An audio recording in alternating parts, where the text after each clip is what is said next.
Chilling tales for dark nights.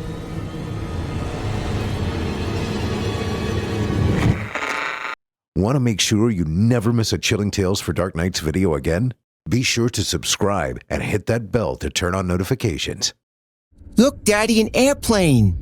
My son Cedric pointed up at the sky at the brilliant metallic dot, cutting a white line across the clear blue. This was something of a family tradition.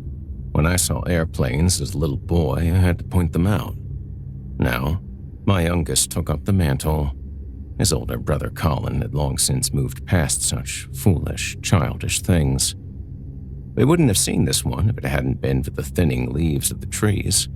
We were playing a bit of catch before dinner, and the airplane had glinted at us from behind the bare topmost branches.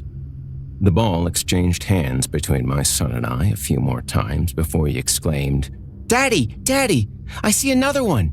Another one! I humored him and shielded my eyes and squinted. The air traffic overhead had increased in seconds. There were indeed 2 more planes, just like the first, rather unusual for the skies over Hayrock Glen. The evening sunlight cast a golden hue to the chemtrails that slowly fanned out and made interesting colors.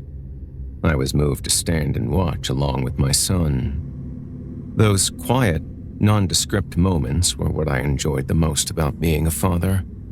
Those seconds, where the world held still just long enough for us to hear the distant bird song, watch the winking lights on the silent aircraft as they glided overhead, and we just existed without the weight of any great care or obligation. That was all about to change. We tossed the ball some more, keeping our eyes on the sky. At one point, we could see 7 high-altitude flyers. When I could see over 11, a funny feeling began to crawl into the back of my head. The feeling got stronger when I saw 1 or 2 of the planes do things I had never seen before. I thought their kind always flew in a straight line. Some of them began to make sharp, erratic curves. Then, some of said aircraft got bigger, which means they were getting nearer, and something was wrong. There were flashes of light visible in the sky. We could have almost mistaken it for lightning had there been any clouds. Pops and bangs began to reach us, the kind that linger for a long time, as if echoing off the horizon in all directions. They were the sounds of war. One of the planes made a spiral with its chemtrail as it went into a tailspin. I instinctively ran for my son, even though the plane still had a lot of falling to do. Its trajectory changed just enough that it missed our yard, but not by much. It had passed by so closely that I could see inside the cockpit. The sound of the impact was deafening. That must have been the cue for all hell to break loose, because other planes spewing their plumes of ice and exhaust shimmered as they came within heart-stopping proximity of our small house, and debris and fire fell like rain. I told my son to go down into the basement with Mommy, who was in the doorway, nearly in hysterics. Me? I was rooted to the spot. I had to see how this would all unfold. One airplane glided so low that our trees touched its undercarriage, and its chemtrail exhaust burned my nostrils and stung my skin. It skidded across the empty field at the bottom of our hill, like a great stone skipping on a pond. The other aircraft became apparent, the kind that were actually meant for acrobatics, American fighter jets. They darted among the slower, larger aircraft like hornets bringing down pigeons. It was in that moment that a detail pierced my senses. The planes that were being shot down had no markings, no numbers, no decals, no nothing, as if they were ghosts. But that was enough for me. I ran inside as another explosion rattled our windows and shook the ground. I joined my wild-eyed wife and our children in the basement, though I suddenly doubted if the basement would provide sufficient shelter from a falling airplane. The minutes crawled by. The din of war faded away. I was still uncertain about the safety of coming upstairs, but I did. I stuck my head outside to see empty skies and smell the oil and burning metal and other harsh aromas of slain aircraft.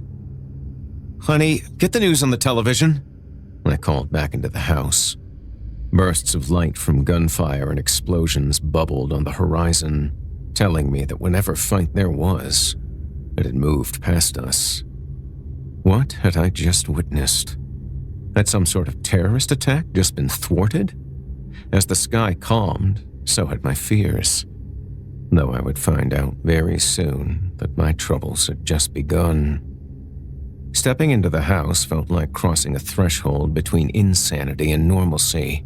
Suddenly, in the domestic ambience of the house, where my wife and 2 sons gathered around the television, she looked at me with her great, dark eyes. "What's the news saying about all this, babe?" My wife wrinkled her nose when she saw me. "You smell like you've been dunked in ammonia or something." I was in such a heightened state that I had forgotten about the close encounter with the chemtrails from one of the doomed airplanes. "Yeah, I got sprayed by something. I'll shower in a second. Is the news giving us anything at all?" "I can't find anything. There's no emergency broadcast or anything." Surely there had to be. Airplanes being shot down over American soil by our own fighter jets. There had to be something any minute.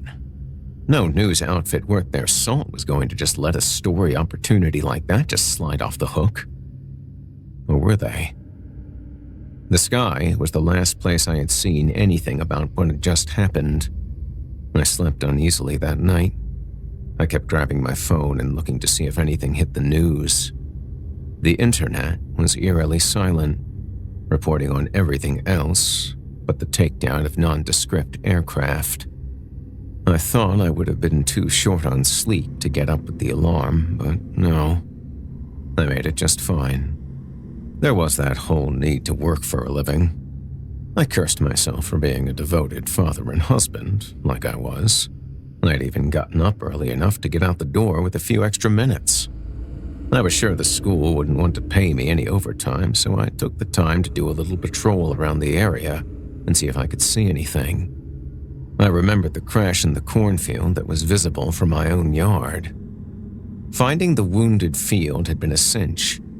The landscape was bare like the surface of the moon.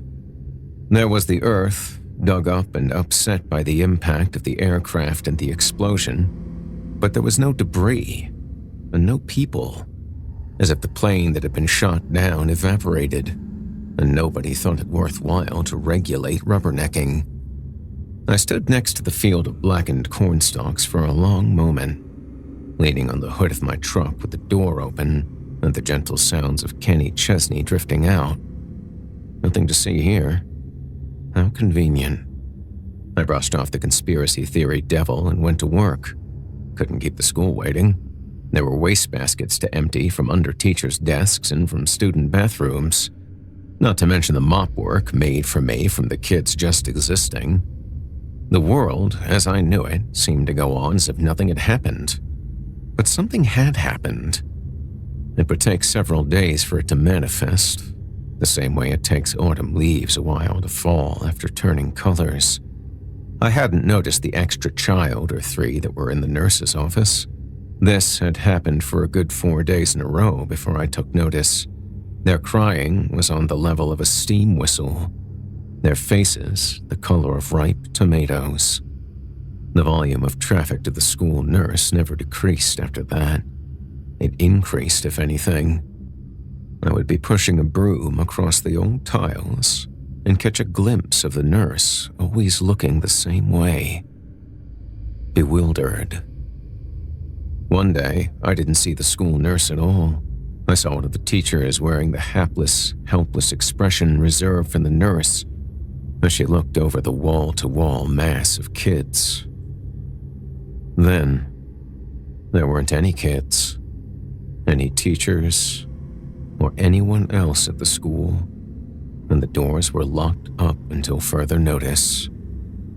The intense headaches became a town-wide problem, and the small hospital was overwhelmed in less than 3 days.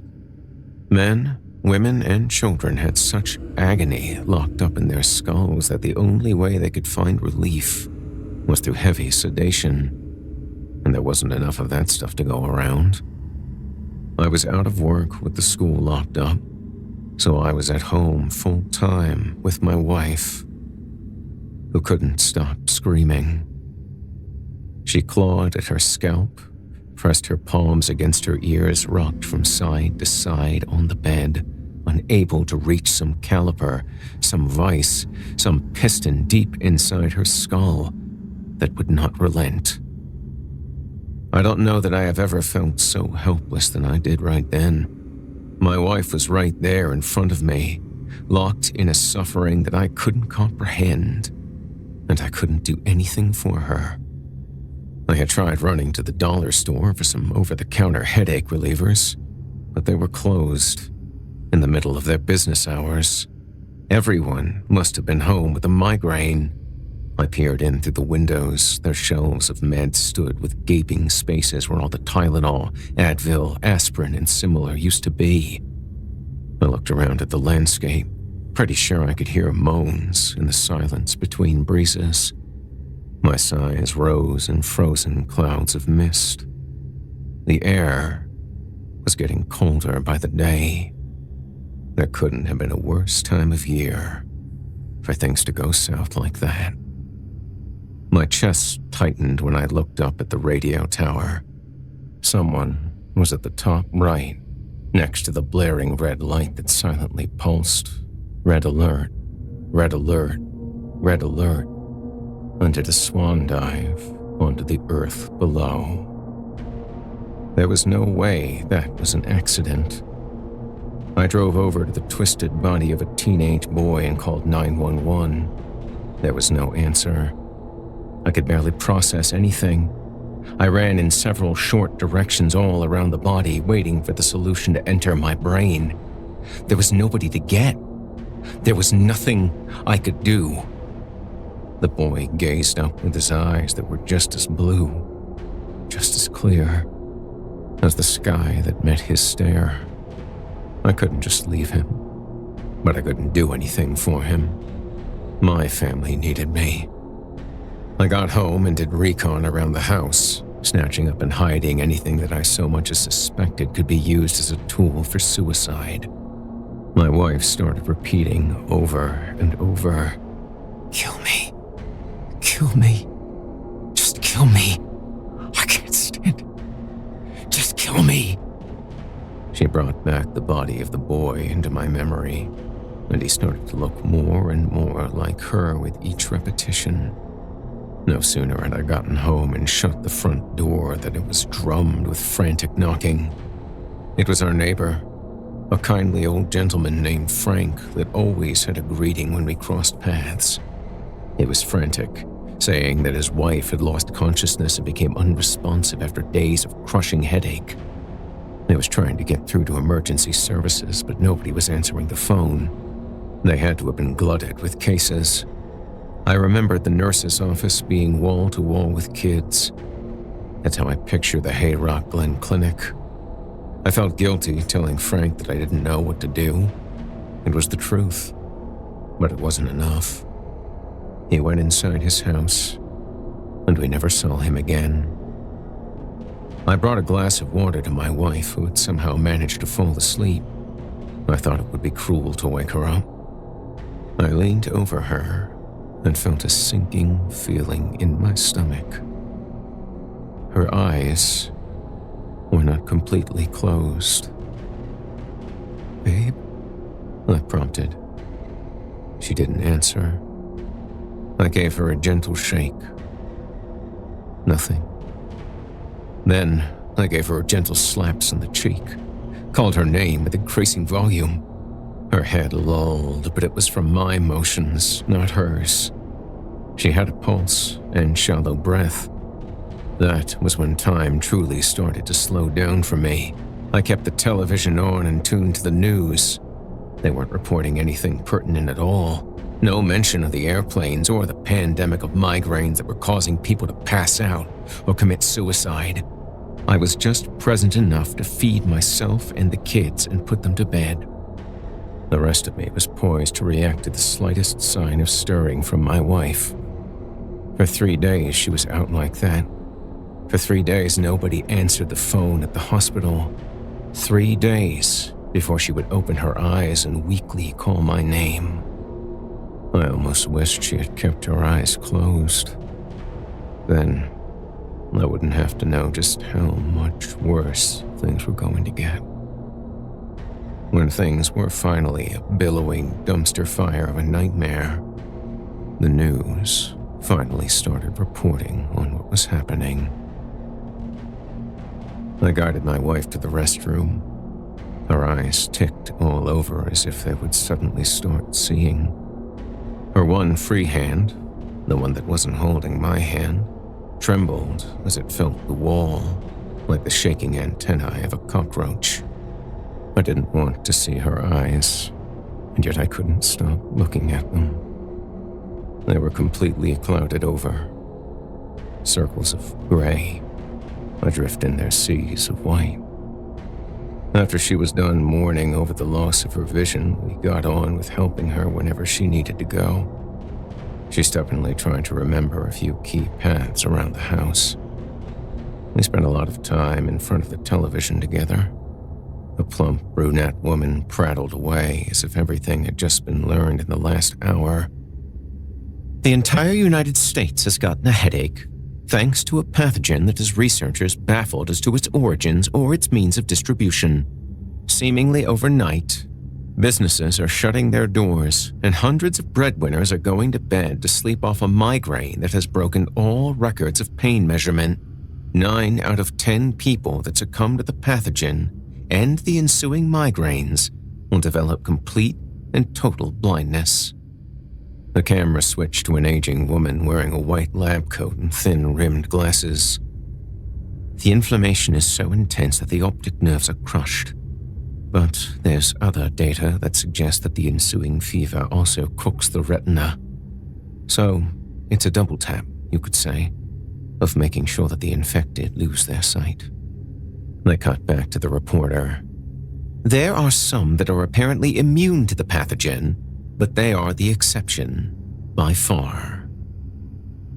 There was a knock at the door. I was about to go all-out ballistic on whoever was on the other side of that door wanting something at the worst possible time. It was the neighbor from across the street, the one that couldn't see. But he was accompanied by someone that could see, an older Mexican gentleman, Rory Mendez. Calm, you in there? I pinched both of my temples and opened the door, looking into the blind eyes of Ollie Griffith. Calm. Rory is trying to sell me something, and I can't tell if he's being straight with me or not. Oh, for God's sake, Ollie, why not? Because I can't see! Well, what do you want me to do about it? Double-check the deal that he's given me. Make sure that he's given me what he says he is, and that he's making the payment we agreed to. I looked into Mr. Mendez's eyes and saw the frustration kindling there. As far as I knew, Rory was an honest man. The two of us that could see guided the one that couldn't back to his own property. Rory steered us toward a small pile of lumber, stacked next to a larger one. He wants to buy 1/4 of a cord for $50. Now, I need you to make sure I'm giving him 50 and that he's getting 1/4. I gave Ollie a look that I knew he couldn't see. Part of me hoped that he could feel it. I went from being useless to being a critical component of a business deal that had nothing to do with me. I waited for some sign that his conscience might be getting heavy, but nothing. He stood, waiting like any other old man waiting on customer service to clear the runway for his takeoff. All right, Ollie, you indeed have $50 in your hand from Mr. Mendez, and his apportioned wood amounts to 1/4 of a cord if I have ever seen a 1/4. Okay, Ollie said, all the pleasantness gone, as if dismissing a genie now that his wish had been granted. Rory and I exchanged looks. "How you holding up, Rory?" I said with a knowing smirk. He shrugged. "I might get some respect now that people can't see I'm Mexican." They both laughed. Our faces of amusement both burned out at the same pace, and the serious, sober glowering draped us. "Think we can stay gainfully employed because of these?" Rory said, pointing to his eyes. "The work will be steady. I don't know about the pay." Rory flashed a grin of white teeth and nodded to the door. "I'm not a stingy old shit comb. You need me? I'm right over there." "Well, I appreciate you." He nodded and excused himself. Winter crept in and wouldn't let up. It was like a bad scene from a movie where all the characters are in the trash compactor and the walls just keep closing in to crush them. The cold got colder. The dark skies got darker, and the tension in our little town grew. It didn't bring things to a grinding halt. People still bartered and traded what they could, and I was called upon frequently to oversee such transactions, often when I was in the middle of something. In exchange, I was usually fed, and so was my family. There were no generous smiles to go with these moments. They were matters of necessity, and people would have been glad to hold the lines of their own little bubbles and brandish their consciousness of caste and race and lineage and all else. But no. Now they needed each other, or else they might not survive to see or, well, experience spring. It took longer for these harsh realities to sink in with some people than others. Father Igor Corbett stood outside the church, hollering away for people to come in for service on Sundays, and well, any day he got desperate enough to play the part of the holy barker, calling for a special emergency service. I stood and watched him for a little while, the same way a child watches a wounded beetle struggle its way across a hot sidewalk. "Children, God is still with you, with us, with Hayrock Glen. Now is the time to walk by faith, not by sight. Come and have your thirsty souls quenched with the good word. I can still show you the way to peace and relief." "You can't see, asshole," someone said. Father Corbett's pale face flushed rose for a few seconds, a leftover reaction from when he was more in control of things. The blindness changed that. He went to his usual color, then went pale. Then he began weeping pearly tears onto his long, black coat. Nobody was going to come into the church and hand him their money anymore, at least not until they got some firewood or food to go with his sermons. It was almost a cruel joke, the way many people besides myself had snuck past him and were sitting in the sanctuary. We mostly sat with our heads bowed. There were probably 15 or 20.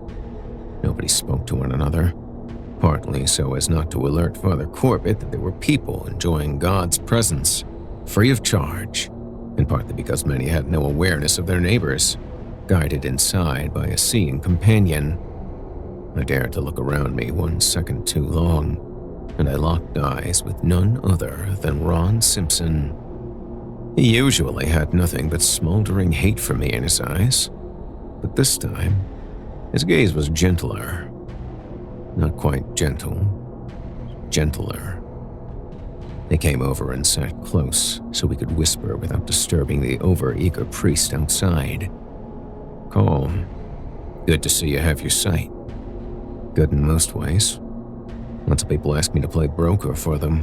I don't know how they'll manage if I ever go back to work." "What? Is the school locked up? You think teachers are going to shepherd a classroom blind? Most of them have a hard time doing it when their eyes are fine." He smirked. "How is the family dealing with everything?"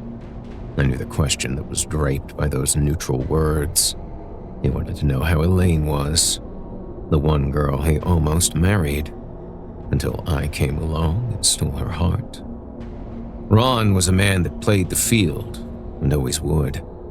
I think that's one of the big reasons that she let him go. And he continued to play the field after she was gone.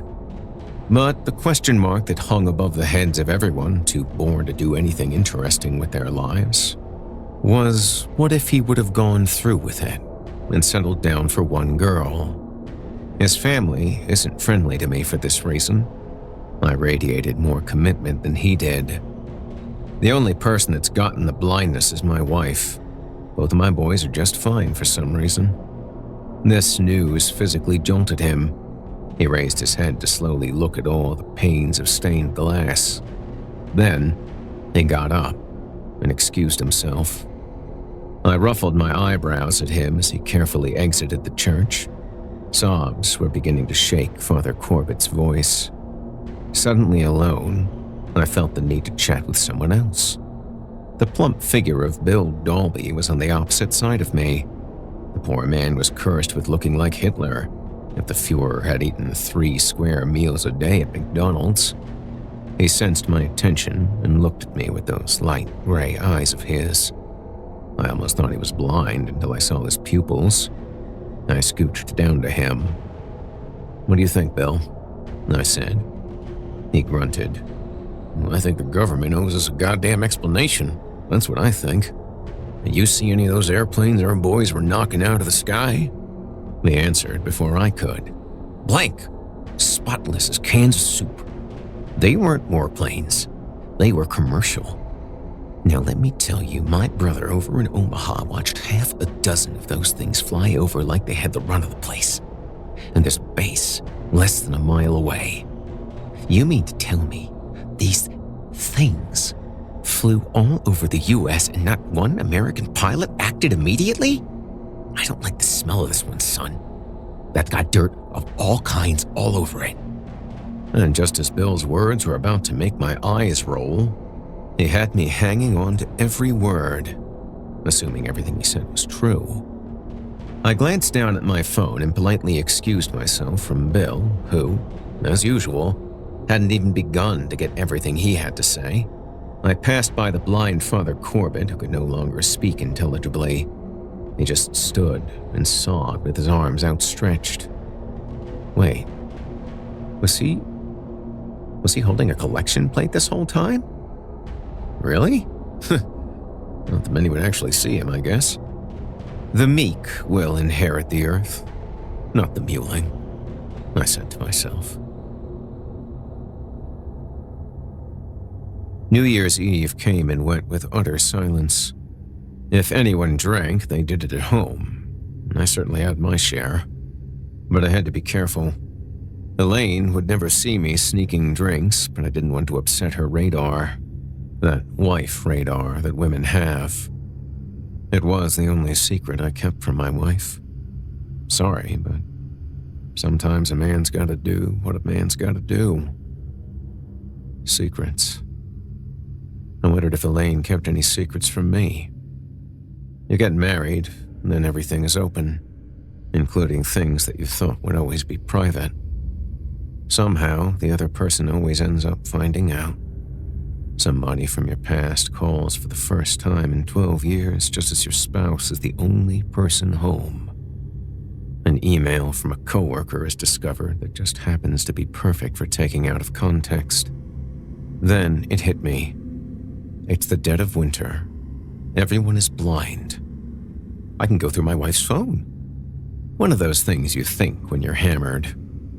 Finding my wife's phone was a breeze. Doing so with muddied coordination was more challenging than I expected. But I got it without making much noise. All of her texts were from months ago. Most of them were from me. One thread was from someone with no name. Just a series of hearts for the first and last name fields. My inebriated brain triple-checked that it was a separate thread from my messages. She had been talking to someone behind my back, using eager, surreptitious words that someone like me was never supposed to discover. I eventually found a message where she called him by name. Ron. They must have found a way to get her attention again. I felt that moment coming on where I bask in the bitterness of the revelation and try to sort out what it was that caused her to seek out greener pastures. Before that could happen, I needed to check something else. I accessed her voicemail. There was one from Ron, dated from the Sunday that I had run into him at church. He was breaking up with her. He told her that he had no interest in caring for a blind woman, and their plans were off. It was terse and cold, just the way I had always figured him. I stood by the doorway to the boys' bedroom for a long while, reviewing mental footage of me and them and her, questioning just how good of a father I really was. If there was something a character like Ron could give them that I couldn't. Nah, he was the type that would set them up with TV dinners and candy and video games each time they would want attention. He couldn't be a father. So what did Elaine see in him that she didn't see in me?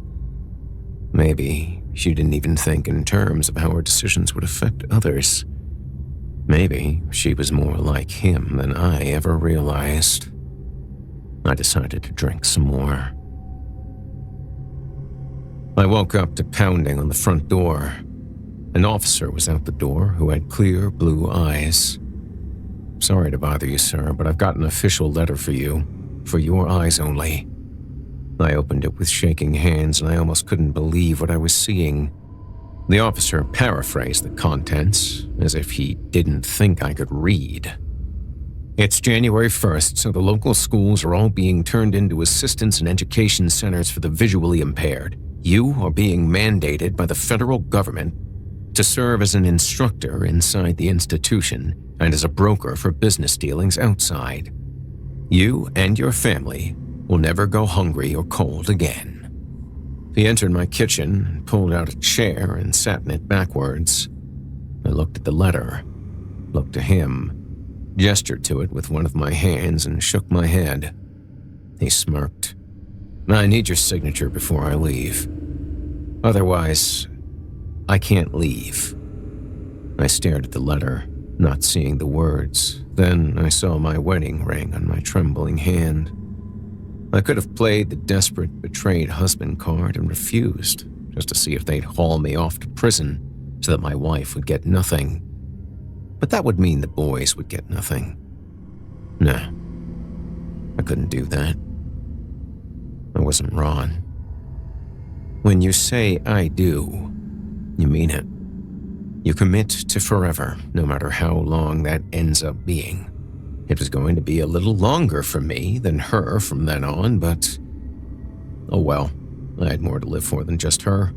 I signed the paper. We stepped out onto my porch and gazed off in the general direction of where the school buses were headed. They were filled to the brim, what with seeing drivers being a commodity. The meek shall inherit the earth, the man mused out loud. I shrugged my shoulders. I've met some really brash people without their eyesight. Well, they'll have to learn to be meek if they want to gain any independence. Right now, all those people needing your help have the system in a lockdown. We need you to help these people stand on their own 2 feet and see with their own 2 hands. I looked through the open window at my wife, who sat, rather symbolically, on the couch in front of the television as she watched the news. Perhaps the people I was going to help would see value in me that she didn't. I would let her hear Ron's message. Eventually. Abel Verduzco had been in love with Cleo Riley since they were 10 years old. She had come into his elementary school classroom and bewitched him with her red hair and blue eyes.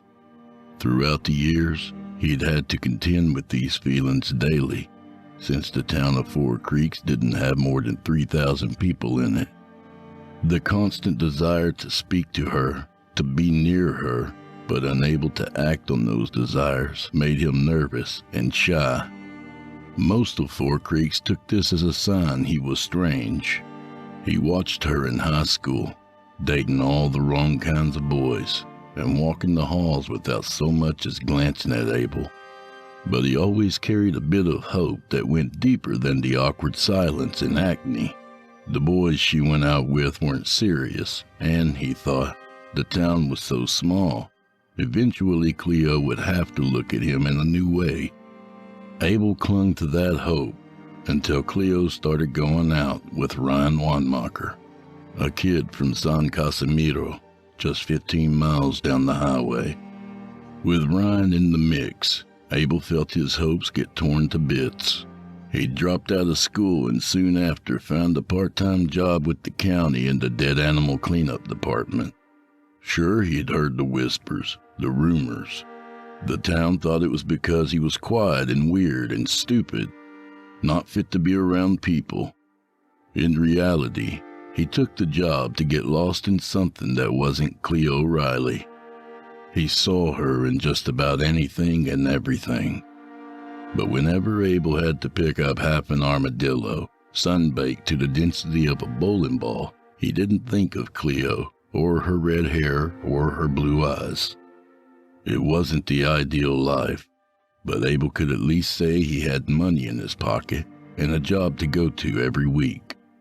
The routine, though reaching a new level of grotesque with every outing, helped ease his loss of hope, and for the department earned Abel's fierce loyalty.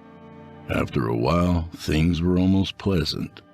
Then in 1950, the men were called to Korea, and Abel, along with a few folk from Four Creeks, had to take a bus down to Puentes to get a physical and his assignment. The bus carrying Abel had stopped at neighboring towns like San Casimiro and Gaston as well.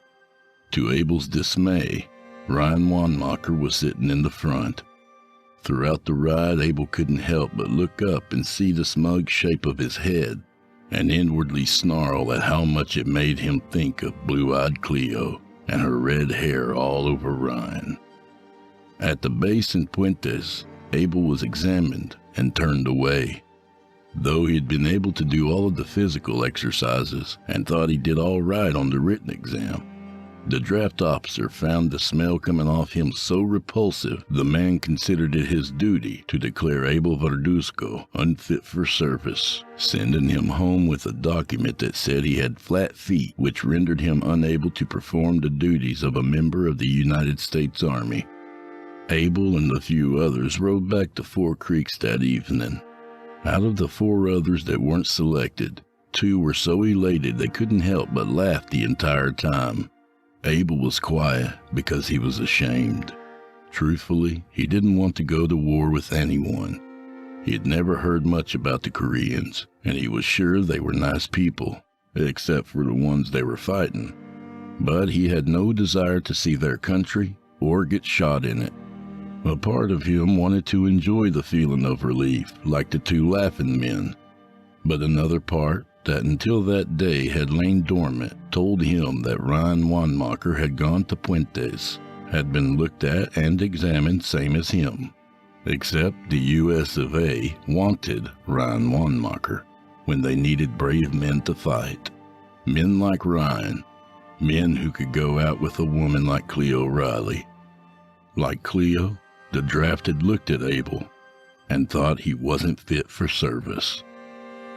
By 1952, Abel had returned to his routine and the serenity it brought. The new highway to the Rio Grande Valley had opened, giving him a new stretch of road to clean. With it came more vitality to the town. A few new businesses, an extra filling station, and a few more families. That same year, Abel sat in the office across from Chuck Aaron, his boss. Abel was drinking his coffee while Chuck went over each of the country newspapers. For a while, the only sound in the office was the rustling of those pages, but then Chuck sucked his tongue and shook his head. "Well, ain't that a shame," he said. "Local kid, Wanmacher, Ryan. Apparently he got killed over something called Hill 266. Shit, can you imagine? Dying for something that doesn't even have a proper name." "Let me see that," Abel said, taking the paper. "You know the guy?" "Kind of, sort of," Abel said, reading the obituary. It was a list of awards and was heavy with words like valor and brave and patriot. Ryan was to be buried in Arlington National Cemetery alongside other Texans that had given their lives to help those in a foreign land. Abel kept staring at it, one part of him thinking that all this did was exalt Ryan to the status of local legend, but another part of him kept whispering a single phrase, one that disgusted and excited him all at once. Cleo Riley was single. Any thought of capitalizing on that fact was quickly tossed aside when Cleo and the Wanmachers returned from the capital. Cleo covered herself in black and rarely left the house Ryan had built for them. Usually a ray of light in the bleak town, now she dressed for mourning, never smiling the way she used to. This went on until the first Four Creeks Winter Festival. The town managed to get a Ferris wheel and some local vendors to bake pies and sell tacos. Along with them came the carnival men and their pit show. They set up a large tent that for a nickel a person served as a looking ground of oddities. Among them was a man with teeth filed to points and tattoos from the top of his head down to his feet. Another was the fat lady, an enormous woman with ankles as thick as a cannon. Another still was the pinhead, a deformed thing who grunted at the crowds and occasionally bit the head off mice that had been provided in a bucket. Abel, like most of the county, had been there that first night, enjoying a break from monotonous small-town life. Inside the pit show tent, he spotted Cleo Riley among a group of girls they had gone to high school with. Two things about Cleo struck Abel as odd. The first was that she wore a blue brooch on her black dress, which he took as some cosmic sign that the shell of mourning Cleo had surrounded herself with was finally deteriorating. The second, and most profound, was that she was laughing. It was something she hid behind her gloved hand, but it was a genuine giggle, one that brought a smile with it. Still, none of those omens gave him the courage to go up to that same display she had stopped to see and exchange even the most innocent of pleasantries. She'd smell his true intentions, he thought. It would make her think he was somehow dirty. Instead, he waited in the crowd until she left whatever had gotten a giggle out of her. Wanting to see what it was, he made his way to it. Abel was surprised. It was a rack with shelves, each with its own specimen in a jar of embalming fluid. In front of them, a young carnival worker pointed at each and told their histories. A two-headed piglet from Southampton. A set of shrunken heads from Peru sat in an empty jar like cookies. The one getting the most attention was in a tank and took up a shelf all its own. It was a mermaid. According to the announcer, the thing had washed up on the shores of Greece and had been preserved for decades to be shown around the world. Abel shook his head. It wasn't anything more than a shaved monkey cut in half and stitched to the back end of a catfish. Abel scoffed, but the people around him stood in collective shock, and the air around him filled with whispers of astonishment. He couldn't believe it. His boss Chuck dabbled in taxidermy and went on about it whenever they got called to pick up any animal that wasn't soup splattered across the highway. Sometimes Chuck even brought some of his pieces to work. The man preferred smaller animals and liked to make them stand in ridiculous poses. Jackrabbits at a dinner table arguing over the bills, including a little beer can and tiny pink notices. Other times it was field mice jumping rope with grass snakes.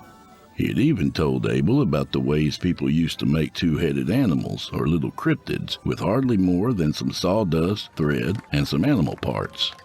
He had even said that was why they were usually kept in jars and shown in dimly lit tents so no one could see the stitching. People paying good money and squawking about something Chuck Aaron could do over a long weekend was ridiculous. But those things in the jars had somehow charmed Cleo. Then and there, Abel's mind compiled and cemented something that smelled and sounded like a plan. That she'd smile and blush and dance and wear so many colors. and she'd never forget it wasn't anyone but Abel Verduzco who did it for her. The project, the deadline, the thoughts of Cleo's happy expression at the sight of his finished work. All of it gave Abel an energy he hadn't felt in so long. It bordered on being a new experience. He woke up without the same aches and pains or the sour feeling in his stomach from the anxiety of a new day. That first morning after Cleo smiled at the fair, Abel went to work early. In the gray dawn, he took the county truck and cruised the highways looking for animals on the road. His project painted every mundane part of his day in new and wondrous ways. He was hoping for fresh kills, their blood still wet on the road. Not so when he scraped his shovel beneath them, the stink wouldn't be so bad. Instead, he wanted the freshest because they'd make the best materials. Those next months found him busy to the point of exhaustion. Mornings and evenings, he scanned the highways, pulling over to examine the roadkill before putting it in the truck. Abel knelt with a young spike whose back end had been smashed by a semi, holding the face in his hands to feel the bones beneath for any breaks. He massaged its ribs to see how far up the fractures went. Thinking at least the head was salvageable, he set to cutting it off with a shovel. The whole process, the setting of the shovel blade and the stomping through the muscle and bone, took a few minutes, which left him covered up to the thighs in clotted blood and gore. He placed the head delicately in a bag in the truck and threw the rest of the corpse in the bed. On the drive home, where he'd throw the bagged head in the icebox with some of his other materials, Abel's arms were heavy and trembled from the exertion of decapitation. He decided he needed more tools if he was going to make a proper oddity for Cleo. Before long, a big knife and machete rode along with him. During his work hours, Abel never let on that he had any designs to do anything but waste away at a cushy county job. Still, he didn't squander those 8 hours a day. There was a project to complete. To pass the time, Abel asked Chuck questions about taxidermy. Normally, most people would have been suspicious of another asking them about such a morbid hobby, but Chuck seemed to genuinely enjoy the ancient practice. For weeks, it was a ritual. Over coffee and donuts, Chuck rambled on about the proper solutions for skin preservation, which brand of twine held the surest and the longest, the best way to slice quickest, and how a rotten liver could make a bobcat mount stink for decades past the day it was stuffed. And as Chuck spoke, Abel took notes. He wanted to keep the project a secret. Somehow he felt telling anyone would give doubt a chance to seep in and mess up the works. Abel, despite his school records and profession, was not a fool. He knew that trying to get a woman like Cleo Riley to look at him like he was a man was frankly a long shot. It didn't matter if he had 1,000,000 trinkets. Abel would always be Abel, and Cleo would always be in a pantheon above him. But in all the years he had yearned for her, the decade of masturbation to her and her alone, he had never had a better idea. So he jotted down his notes in the form of crossword puzzles that Abel filled in with taxidermy tips and methods. He'd just smile when Chuck called him an idiot for spending hours on the same crossword. Abel would fold the puzzle up, saying he'd work on it at home later. Abel suspected Chuck pictured him staring at a stupid puzzle that most of the biddies in town could complete in an afternoon. Abel didn't care, though. Let Chuck and the rest think he was just smelly, weird, and stupid. If they thought those things, sure, they'd spread their rumors, but they'd leave him alone. Leave him be with his freezer full of paws and torsos and heads, his tiny house filling with bones and twine and sawdust.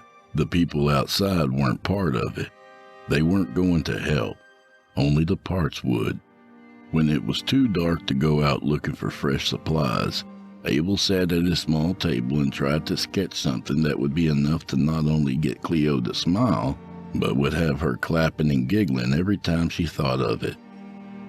Before too long, he found he was even less talented with a sketch pad than he was with wooing women. At the San Casimiro Library, he picked up books on art and drawing and found a few on native animals of the area. Those he copied and traced until the most beautiful examples were decorating his walls. He found their sketched eyes unsettling.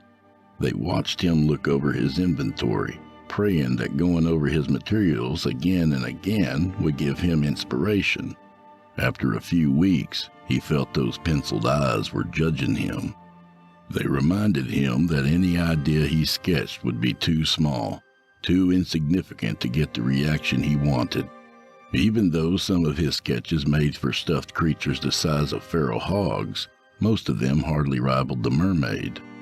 No matter how he arranged the pieces in his mind, they were failures. The frustration bled into his work. The scrapes of the shovel were messier, and the haul into the pit was in silence. Yet the change in mood hardly seemed to register with Chuck. One day at the pit, a hole in the ground on the county line where they threw the animal pieces, Chuck, leaning against the truck with a beer in hand, rambled on about taxidermy. "But, as you can imagine, people don't really look at taxidermy as a noble art anymore," Chuck said.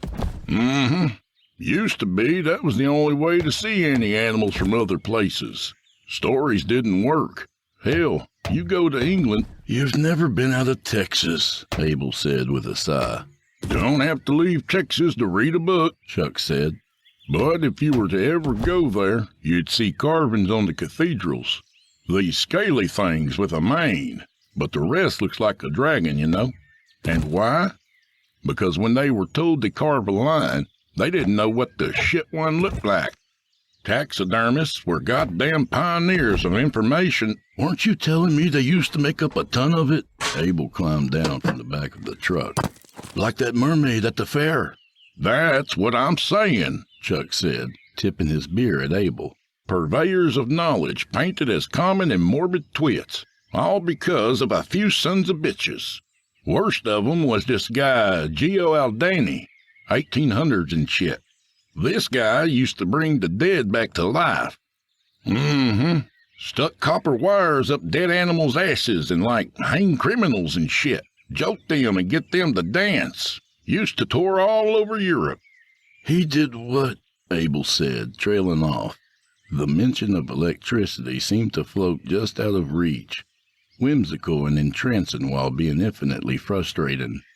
Chuck scoffed. Not only that, they knighted the bastard for it. Can you believe it? Having to call that ghoul sir and bow and shit? All for what? Playing dolls with dead stuff." Abel didn't say anything. "Hey, don't get me wrong. Amount is preservation," Chuck mused. "A snapshot of life. But that shit? It's like going to a 5-star steakhouse and playing with your food." Abel nodded, but was unaware of what Chuck had actually said. The pieces were falling into place. All they'd needed was a wire and a stage to dance. Once the weather cooled, Abel started calling in sick. Half days, full days. He went out in the mornings and evenings scanning the roads. But unlike the first months of covert scouting, where Abel felt as though he were just seeing what could be made out of what he found, now Abel was hunting for something. The design was in his mind, burning like an idol, and all he had to do was find the right materials. He had to buy another icebox on credit, which meant a strict diet of bologna and canned beans, but all the stomach cramps and stringy shits would be forgotten at the sight of Cleo Riley's smile. A month before the winter festival, luck fell on Abel. It took the form of a semi plowing into a bunch of cows that had broken away from the San Casimiro cattle auction a few miles down the highway.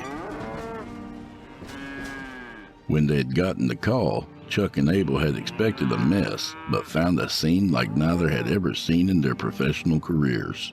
The truck had struck 5 cows, a pair directly, while only clipping the other 3. But the force was enough to pulverize them, scattering chunks and limbs all over the highway. A half a torso wedged in the tires, a cow's back end flung across the road and tangled on a barbed wire fence. Chuck and Abel worked all day inside of the highway travelers and the vultures. Even ripped apart, the pieces themselves were heavy and messy. Dragging the hind legs left a trail of guts and juices, and hefting the front quarter had the bones inside sliding out of the skin as if it were a sleeve. The heat and smell seemed to call every fly for a mile, and soon the men had to tie bandanas across their faces to keep from inhaling some of the living cloud. The flies followed them all the way to the pit, where they spread out to the other bones and rot, mingling with the fat blue bottles congregating there. Chuck threw the pieces in a hurry, griping that it was evening already, and overtime wasn't enough to keep him away from his recliner and beer. Abel, too, acted drained. His choosing of the pieces and chunks was careful, and each time he tossed them, it was near the lip of the pit. Looks like the day's got you, too, Chuck said once they were in the truck. At least it's over. Sure is, Abel said, though he was hardly paying attention. He was envisioning the legs of a good cowhide and the sturdy hooves that would serve as a nice base. It was all coming together, and it was going to be beautiful. The air finally turned cold and November came to a close. The nights froze and the days were blanketed by an iron-gray sky. The festival was only 3 weeks away, so Abel called Chuck and told him he needed to take time off. Whatever his vacation days couldn't cover, Abel told him to dock his sick days too. When Chuck pressed him for a reason, Abel said he needed time. Time? Time for what? Chuck asked that morning. Gestures of love, Abel told him and hung up. Usually he'd have been a bit apprehensive about calling in like that, but it was all coming together. For the first time, Abel Verduzco had felt the hand of fate and was convinced he was taking part in his destiny. He had been born into a little nothing town like Four Creeks so he could meet Cleo Riley and never have her. Up to that point, Abel thought it was some cosmic joke, but realized now it had been for the best. If he had had her in his youth, he would have been shy and awkward. His pimples or his smell or gangly frame would have made him a passing phase for her. Even when she went with Wanmacher, Abel still wasn't ready. Didn't understand the commitment it would take to get a woman like Cleo Riley. On top of that was the highway itself.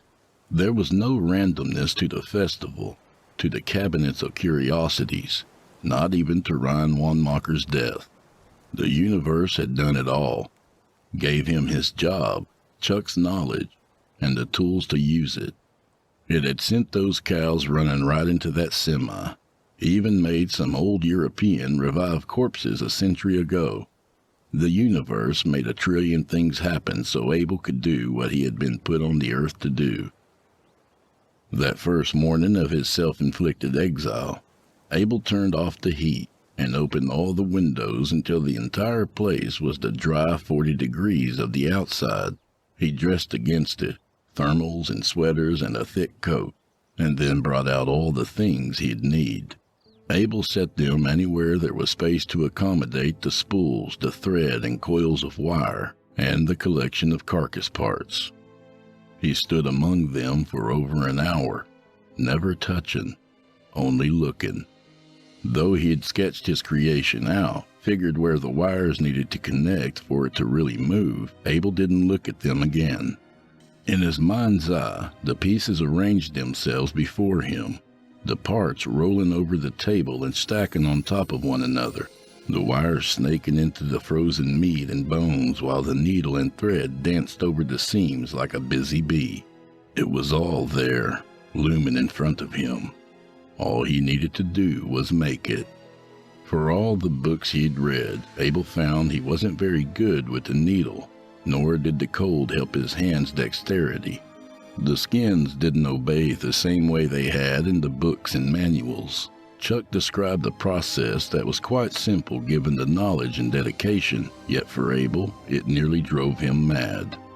While he made his creation, he slept only a few hours at a time. He ate enough to avoid starvation, or whenever his body was so weak his hands shook.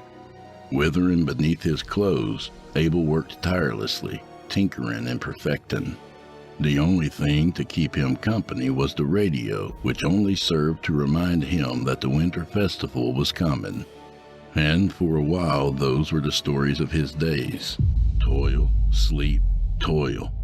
Life by the jingles for the festival. For Cleo's heart. 3 days before the festival, as the trucks rolled in and the tents went up, Abel came out of his trance and was confronted with what days before had been a vision and was now a reality standing before him, motionless without electric life. Abel looked upon his creation and wept. The turnout was larger than expected. People from all over the county and as far as Puentes came into town to either buy or sell, clogging up the fairgrounds. Abel had begged a friend on the planning committee to give him a spot inside the pit show. After reminding his old classmate that he had never told anyone what he had seen conspire between his classmate and another altar boy 20 years before, Abel secured a spot in the back corner of the pit show tent. The morning of the festival, Abel went in to set up his work and to see the competition. Another troop came in, boasting a bearded woman and 2 aborigines who didn't look too awe-inspiring before the crowds arrived.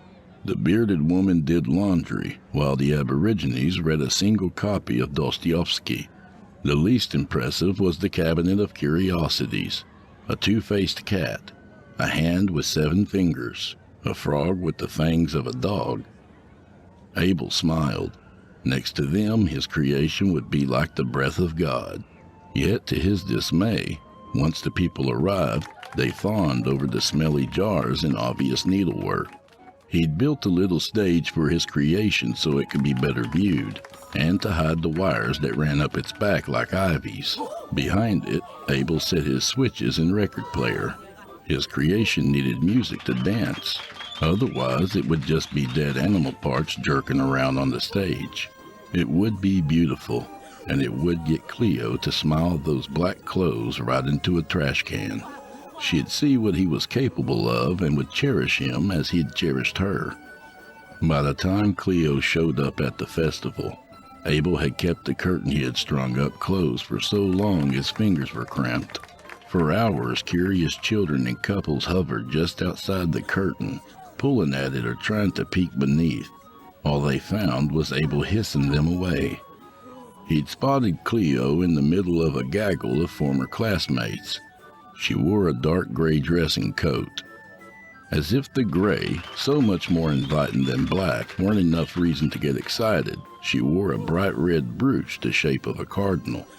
Abel bit down on his lip at the sight of it. He knew what that color meant. He waited for her to get closer to the curiosities before he opened the curtains to his hastily erected stage. At first, people could only see the general shape of it. The mystery drew them in, including Cleo and her friends, to see what new attraction the fair offered. Abel turned on his record player, and the gentle notes of a guitar broke through the whispers and drunken barks. Kiss me once, then kiss me twice, then kiss me once again. Bing Crosby crooned. It's been a long, long time. Abel hit the lights. They gasped. Of course they would, Abel knew. It was the first time, he figured, that some of them had ever seen something made with pure love and devotion. But they had only seen the shape, Haven't felt like this, my dear, the form. since I can't remember when. He connected the cable to a car battery. The stage lights surged. Bing skipped. And then the creation was dancing for the crowd. For Cleo. Its legs, which curtsied up and down like pistons, were composed of deer legs covered with bobcat fur and turkey feathers. They were sewn onto the upper half of a pig's torso, which wore a vest of skunk and possum skins buttoned shut with bird legs painted the color of Cleo's eyes. Each arm was a pair of cow legs positioned so that every jolt of electricity brought the hooves together like clapping cymbals.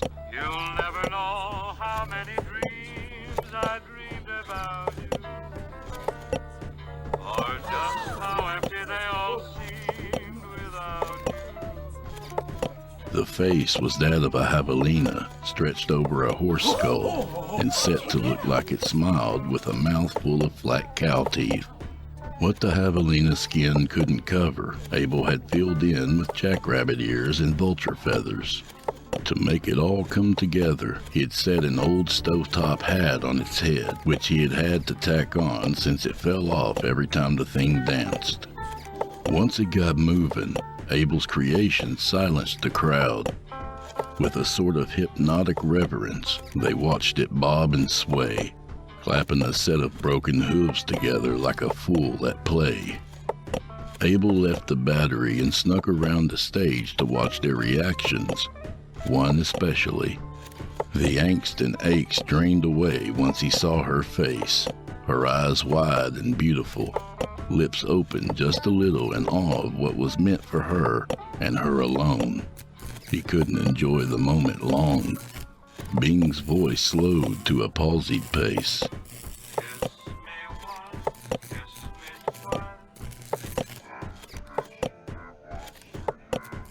He looked in time to see some of the lights burst in a shower of sparks. One of the legs glowed red before a tongue of flame erupted from his creation's thigh, catching some of the pelt vest too. Abel took the coat off his shoulders and ran to his construction. He swatted at the fire until it was only embers. It sent out a thick smoke that had most of the crowd scattering. Through it all, the creation danced its few lumbering steps, grinning and watching the crowd with marble eyes.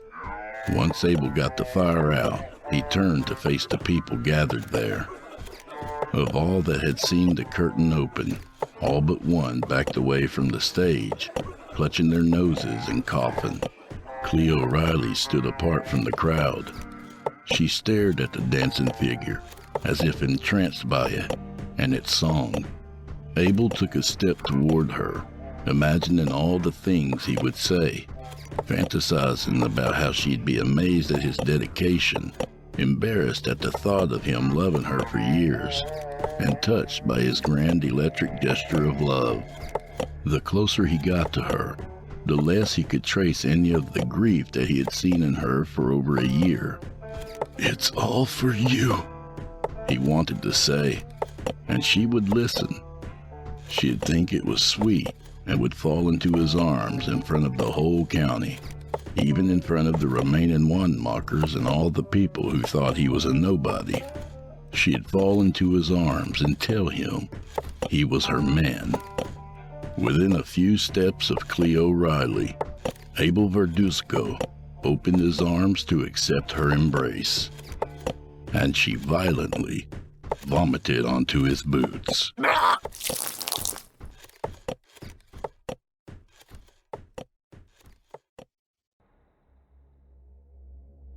Kicking in the boarded doors to the ossuary, Clinton shined his LED spotlight into the small church. The bright blue light illuminated pews, a pulpit, and a giant in disrepair crucifix above that, all draped in cobwebs. The skeletal remains of nearly 100 people stared at him from mangled, crunched positions around the small chapel. They were morbid fixtures, carefully laying in the white canvas-colored walls. They encircled the church in a ring of remembrance. Black wide sockets glared at Clinton with unfeeling judgment. Swallowing hard, he walked into the forgotten holy edifice, quickly inspecting its inner foundation, much like he had so many times before when entering a cave in search of lost items or hidden treasure. Clinton carefully tapped the floorboards with the tip of his boot and scanned the walls instinctively for any odd formations or unusual shadows. He wished he was in one of his caves right now rather than this tomb. Everything was so different. When you enter a cave, you have to feel out the foundation as well as observe it. You have to watch where you put your feet, your hands, your everything. One misstep and you could fall into a precipice. It took work to get into a cave and truly enjoy its warm, vibrant underground. Here, it was like it was inviting him in, welcoming him to the cold, colorless nether. Shaking his head, he proceeded further into the church, disagreeing with the whole scenario of what he was doing. Clinton thought back as to how he had gotten into this situation. Walking through the small town of Antezula, Chile, South America was where he did most of his cavernous expeditions. He had done some out-of-the-way islands in the South China Sea, the coast of Japan, and even some exploring in Africa and its humid systems. He had been delivered a letter from one Emmanuel Constance. It said for him to meet her in a small restaurant just 6 blocks down the way at the Palmetto Sombra. It was a pretty restaurant for being in such a poor town. Clinton remembered it vividly. A porch faced the shaded side of the street surrounded by a wrought iron gate holding at least 10 or so umbrella tables. Emmanuel was sitting under one of them and tipped her glass, a signal that she was waiting. An expensive briefcase sat next to her, a good sign she was going to pay him in advance. Sitting down at her table, Clinton was slightly surprised by her order, a strawberry martini with a hint of rum, a light drink with a strong shot. A drink not for such a petite woman of 5'5" and seemingly 110, maybe 120 pounds. She drank it quickly, while Clinton had a cheap shot of pure rum. She got right to the point and said that she would like to acquire a family heirloom of some sort. She showed him some pictures of a silver ring with an ostentatious emerald jewel. Her rosy, wet cheeks and tired, faded eyes told him she didn't want it for financial gains. Her cracking, sad voice told him she wanted it for a keepsake. Unfortunately, the family member connected with it, her sister, aunt or something, had been buried with it. It had been taken to a church that was now off limits to the general public. The only thing allowed there was either the dead or people attending to the dead, so she was not allowed. If she was caught there, she would be arrested. Emmanuel had heard of Clinton through some upper-class social circles and believed he was the perfect man for the job. Clinton had to disagree.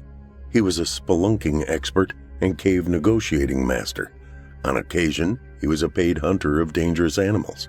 Pilfering human remains was decisively out of his league, or at least it was until he saw the kind of pay he would get for such a job.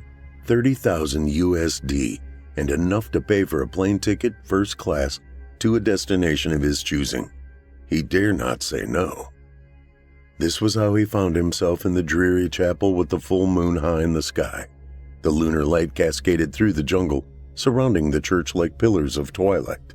The noisy orchestra of insects and fauna played loudly in his ears through broken stained glass windows. Croaking frogs, buzzing insects, the occasional monkey hoot, and every now and again, he would step on a shard of stained glass, cracking it loudly. This made the symphony play louder. It didn't help the already overwhelming anxiety he had from the stories he had heard even before accepting the job. The stories of a damned church of the dead, of an unholy tabernacle that was so overcome by dead spirits that no living thing was welcome there. Clinton believed in many things. He had to. Local legends and villager superstitions were where most of his jobs came from. Even the lion he had hunted in North Africa was believed to be a messenger of the devil. It died to gunfire, though, just like everything else, demonic feline or no. It wasn't a question of whether he thought the place was actually dangerous. He just knew it wasn't anything like spirits or damned souls awakened from grim slumber by an odd jobs man. Some of the stories indicated that none would ever return. Not a trace of them was ever found. Maybe a few things on ground level, but that was it. The church was a 3-story building. There was the ground floor, which was the floor Clinton was on. The basement, where the men of God had kept their paperwork, what little there was of it, with a few beds for the sick or the infirm. Then there was the lowest, most confusing level, the underground catacombs, the ossuary proper. There were nearly 20,000 buried in the stone-walled labyrinth. Clinton hoped he wouldn't have to go down there, but he figured he would have to, otherwise his expertise was moot. It still kind of was. Caves, natural caves, were unpredictable, but they gave you certain signs of which way you were heading.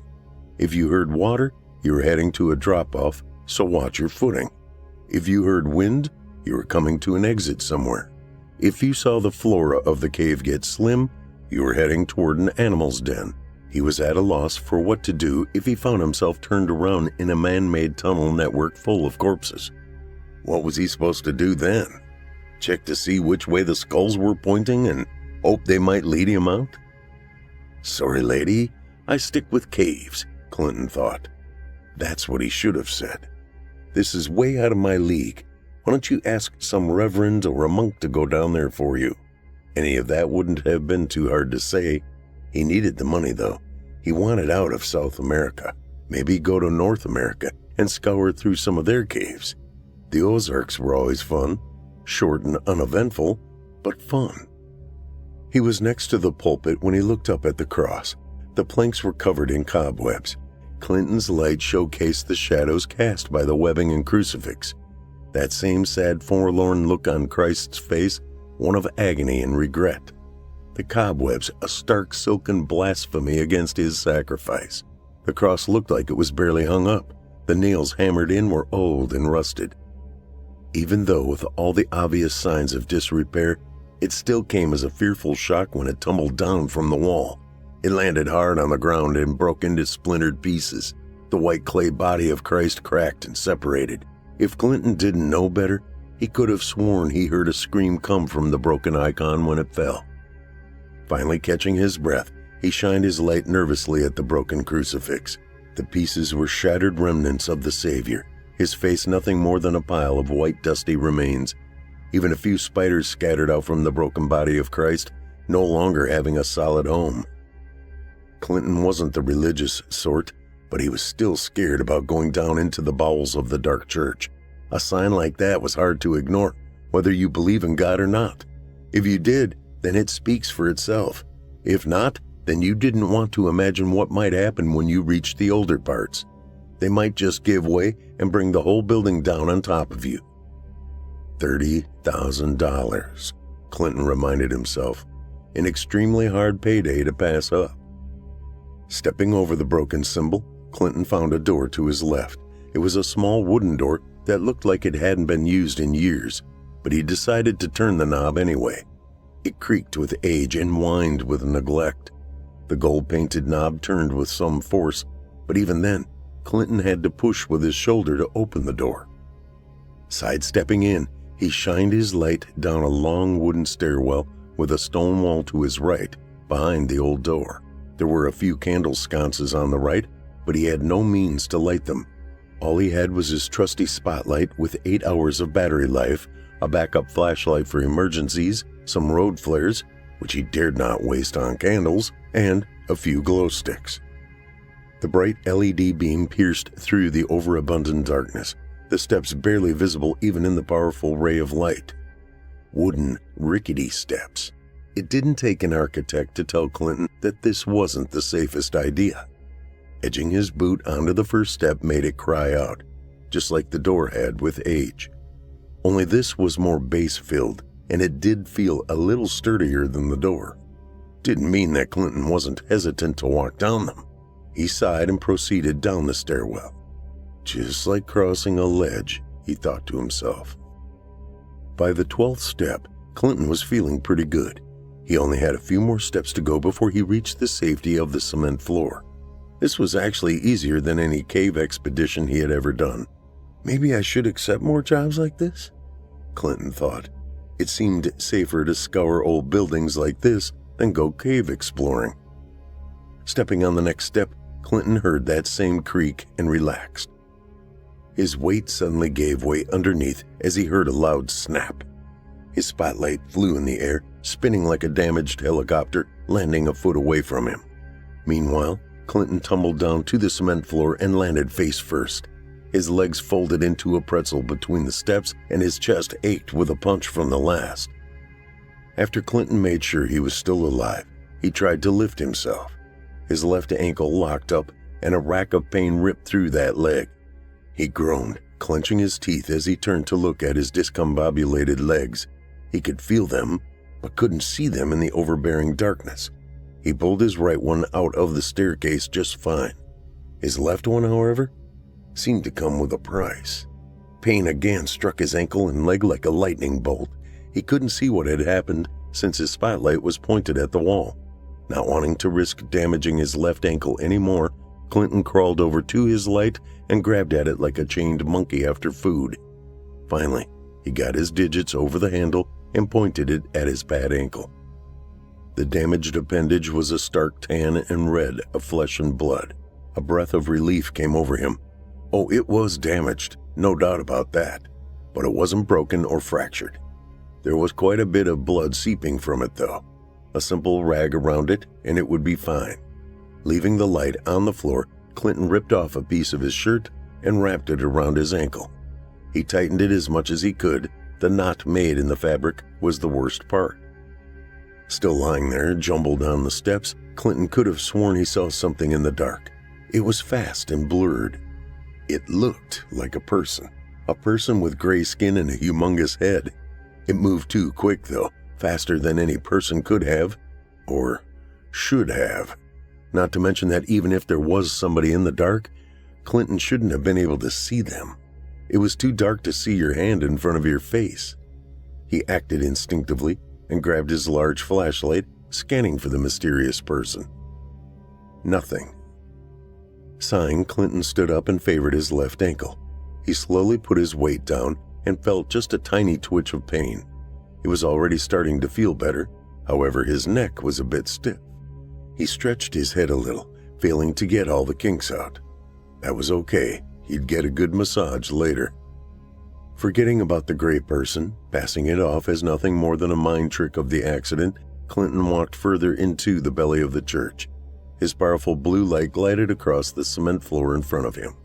A long stone hallway lay out before him, with encompassing blackness behind him. His light shined on a few different disturbing things. One was a lonely-looking wooden dresser. It had an icon on it and a candelabra. Some hints of melted wax were on the candelabra, but no candles. Spider webbing dangled from it, caught in the old wax. The icon was an intricate crucifix, the body of Jesus nailed to it in severe pain. The cross's 3 points blossomed out into another 3 cloves each. It was a classic, expensive-looking thing. Clinton wondered how much he could get for it. The right buyer? He could stand to make a nice extra profit. Picking it up to inspect it, Clinton felt a great searing pain streak through his hand. He yelled out and dropped the crucifix. It landed on the floor, and just like the one upstairs, exploded into pieces. Clinton couldn't help but curse. God damn it!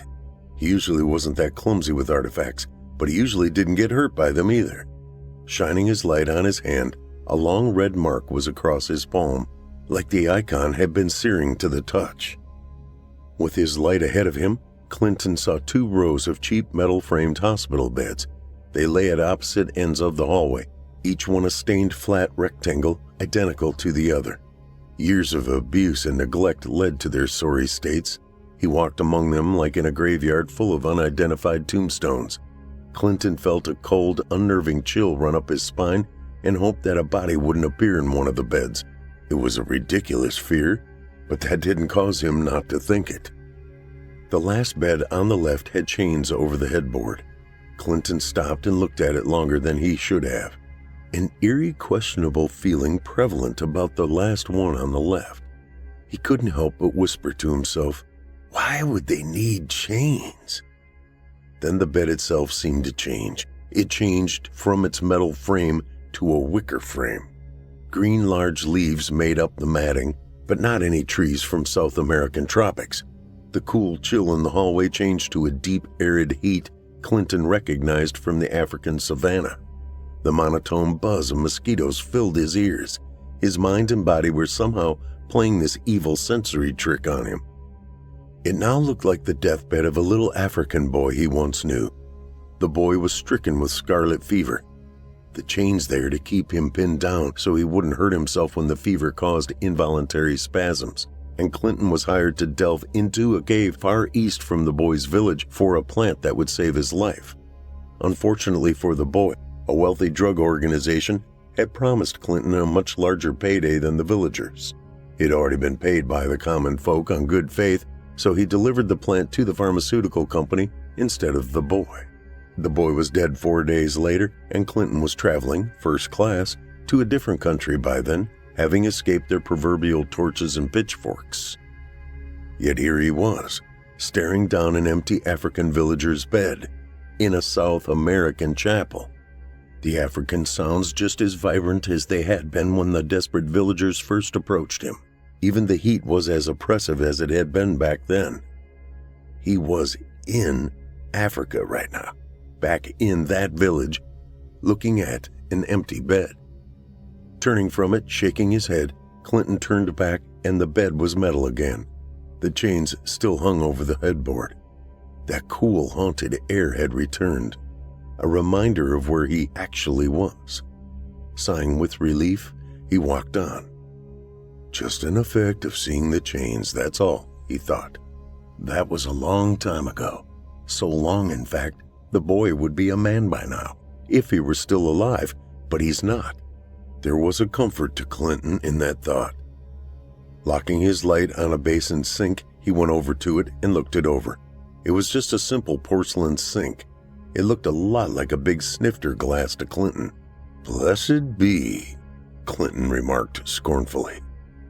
Turning from the sink, he proceeded down the dark stone hallway, his light almost giving him a full line of sight. When he reached the end, a metal plaque was to the left and written on it in both English and Spanish, "Please be respectful of the dead. If for any reason you believe that you haven't found a loved one or believe that a loved one has been misplaced, please get an Episcopal attendee immediately. 1 through 20,000. This was it, the descent into the labyrinthine underground tombs of the thousands dead. Clinton took a long, thought-filled sigh and walked down the stone slabs called steps. 1 foot after another, he sunk into a sea of blackness, darker than the darkest cave he had ever been in. It was even colder than it was on the sub-level above, giving Clinton goosebumps. His skin broke out as his breath made a plume. He could see it in the hint of his spotlight. When he reached the very bottom, he stepped in mush. Shining his light down, he saw he was standing in dirt. Dug up, laid out, colorless dirt. It looked like plenty of other dirt he had stood in, but somehow it was different. The very idea that dead bodies were in it perhaps changed it for him. He wasn't sure himself, but this dirt was void black, looking like big clumps of dark pepper. It had an ominous feel to it, like he would be buried in it. Once again, relying on his trusty handle spotlight, Clinton walked through the dirt onward. Cautiously, he flashed his LED beam in all directions. It was more of an instinctual movement than anything. You had to be aware of your entire surroundings when in a cave, above, below, and all around. The skeletal remains of the dead surrounded him. Each one lay in a small alcove in the stone walls, a number beneath each, artfully carved. Every skeleton looked roughly the same, laying down, staring upwards at their unseen bunkmate. Clinton had taken a few turns in the box-like tombs, looking for his prize. The underground crypts had less twists than what he initially believed. This still might be easier than he thought. He knew the exact crypt number, 14,704. Right now he was wandering through the 500s. He had quite a ways to go before he got to the right spot. The emotionless faces stared back at him. Blank, dead, decomposed bones with cold black blossom sockets glared at Clinton, almost like they were judging him for past deeds he had not yet answered for. He wasn't planning on answering for them either. He had done what he thought was right for himself. These skeletal onlookers could gawk all they wanted and judge him however they wanted to. They were dead. What could they possibly do to him? Though he did wonder why he didn't believe that. The cold down in the lower ossuary was different from any other. He wasn't sure if that was because the ground was cold or if it was something else, something otherworldly. It skittered up and down his spine and delved into his skin like unseen tentacles that pushed through his flesh. It made him shiver as he headed through the dark underground. A thin layer of sweat began to gloss his skin. Usually it was caused by the oppressive, humid heat of the South American rainforests. Now, it was due to fear. Progressing through the 700s, a smell began to fill his lungs. It wasn't a pungent smell, just a disagreeable one. It was the smell of the long since dead. It was an unmistakable odor, After the horrendous, rotten stench of decay and biodegradation had gone, this was the aroma that was left behind. This mediocre, languorous air that catches your throat and stays there, making it itch and dry out. Coming to the first of the 1000s, Clinton saw a few names seemingly of Argentinian descent: Guvaro, Halbanero, Ferrario, Elliot Knight. Clinton stopped and shook with unbridled fear. His eyes widened and he reread the name 8 times. You shouldn't be here. Yet he was. Unlike the bones that surrounded the corpse, Elliot was nearly all intact, his stomach freshly rend from his body with blood running down the stone wall. His eyes wide open with dead dilated pupils that stared right into Clinton's soul. He looked just like he had when Clinton found him all those years ago in Africa, half-eaten and wide-eyed. The red river from Elliot's gullet ran over his carved name below his alcove. It made his name clearer than any number on any given slab. Elliot Knight was a partner of Clinton's a long time ago during his lion hunt in North Africa. He remembered everything about Elliot, even the way he had fed him to the lion to get away on the second night. He remembered how he screamed in the savannah darkness, a blood-curdling shrill that Clinton heard clearly as he ran for his life through the tall grass. The same tall grass the lion had been hiding in, waiting for them. Elliot's life-ending howl echoed through the night like a dying impala, a crystal-clear reminder to Clinton that he was out of his league. Clinton didn't feel he had a choice. He had shoved Elliot at the lunging dark yellow torpedo when it came for them. Neither of the hunters had time to react. Clinton just reacted on pure instinct. Elliot wasn't as much of an expert as Clinton. The young, zealous 20-something was just starting out. Of course he had to die, Clinton thought. An inexperienced whelp like that? He should have thrown himself in front of the lion to protect me. The expert cave explorer had agreed to show Elliot the ropes, training him up on how to hunt lions and other African wildlife. The very notion to Clinton that he should protect that rookie was preposterous. Elliot had to die. He had to. You had to! Clinton screamed at the blank-faced, ghostly white corpse of Elliot. The Red River made a pitter-patter in the dirt with crimson droplets, his stone-carved name outlined by the sanguine falls. Hearing a noise in the dark, Clinton whipped his light around and shined it at multiple skeletons, not a one looking like they had moved. They all lay there, motionless, skinless, lifeless. Hovering the beam of light over each one, even flashing it up at the ceiling, he began to breathe hard, trying to listen for the noise again. His light glossed over a figure standing not more than 10 feet from him, a humanoid figure. Gray skin covered its emaciated body as it loomed in the light, its back to Clinton. Its spine protruded through its skin. Small skeletal bumps similar to crocodile spines ran along its skinny torso from its gangly neck to its grotesque buttocks. Long, dangling arms extended to its knees, swaying in the light, the figure dancing to some unknown music. A massive round head atop its shoulders, too big for the phantom's thin body to carry. It bobbed to the left and right, unbalanced.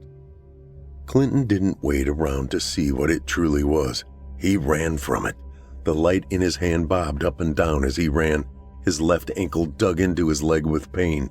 He fought through it as he ran and turned corner after corner. He hoped against hope to never see or hear the gray person again.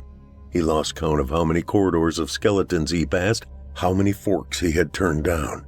Random directions were all he chose, not really thinking about any direction at all. He thought he was running, but what he really was doing was scampering away. Finally coming to a stop, gasping for air, he leaned over and fell to his knees. The loose soil filled his vision. Clinton's neck hurt him something fierce, and his ankle wasn't treating him much better. He shined his light on his left leg. His ankle was now mangled and bruised. Maybe he had re-injured it or something? It looked worse now than ever. A fist-sized, deep purple blotch covered it with bloodstains caked on his skin. Grunting with pain, he nearly tumbled into the dirt. His neck felt like it had hammers in it, and they were all pounding the same spot. He tried to turn his neck, but it was encased in stiff, transparent cement. Every time he tried to turn, it would scream with punches of pain. Grunting again, Clinton stood up and growled at both his ankle and his neck. Once he was to his feet, he looked around to see where he was. Maybe he could find his way back from numbering on the open crypts. His light shined on one, reading 2,435,667. What? His mind screamed. That's not possible. There's not that many down here. Not over 2 million. Where the hell am I? Flashing his light around, confused and afraid, Clinton began to walk back the way he came, knowing that there was a turn. He did come to a turn, but not like the last one he ran down. This one branched in 3 different directions. He could have sworn it hadn't earlier. Just a fork last time. Just a measly fork. Caves don't do this. Ignoring the new corridor, he tried to go down the one he had been through before. All the skeletons still gawked at him, forever part of the walls. They even seemed to be getting closer. Maybe he was delusional? Maybe he was imagining all this and he was just letting fear get the better of him? Clinton tried to calm himself as he headed down what he thought was the right way. Yet he could have sworn they hadn't been that close before. So close that he felt there was only 2 feet between him and the looming dead. The real problem, though, was the numbers weren't decreasing. They were increasing. 2,458,889, 2,610,004, 2,825,677, 2,838,666. Hitting nearly 3 million, Clinton stopped and gasped for air. That thick air was now heavier, and that told him he was getting deeper. He had gone in a straight line, though. No matter what path or avenue he took, he had gone in a straight line. There were no more steps, no more lower parts. So how come he felt he was going lower? That cold stillness felt the same, but he knew the elevation had dropped significantly. He felt buried under miles of earth. Shining his light around to see something recognizable, he proceeded more slowly. The numbers slowly ticked upwards to 3 million. This wasn't right. Maybe if he went back, he'd already made quite a bit of progress through the corridor. To head back would be heading back towards the grave figure. He had to find a way out regardless. Going the way he was, he would hit bedrock by sunrise. Sunrise, Clinton thought. How good it would be to feel the sun's rays again, that warm South American heat. It was worth climbing, crawling, or even digging his way out of the accursed maze-like tomb, if only to feel the sun again. Forget that stupid, useless silver ring. Emmanuel could keep her paltry $30,000 in first-class tickets. Clinton could find another job. Other jobs. True, maybe not one that paid as well, but definitely something in a cave or a grotto. Get back to his expertise.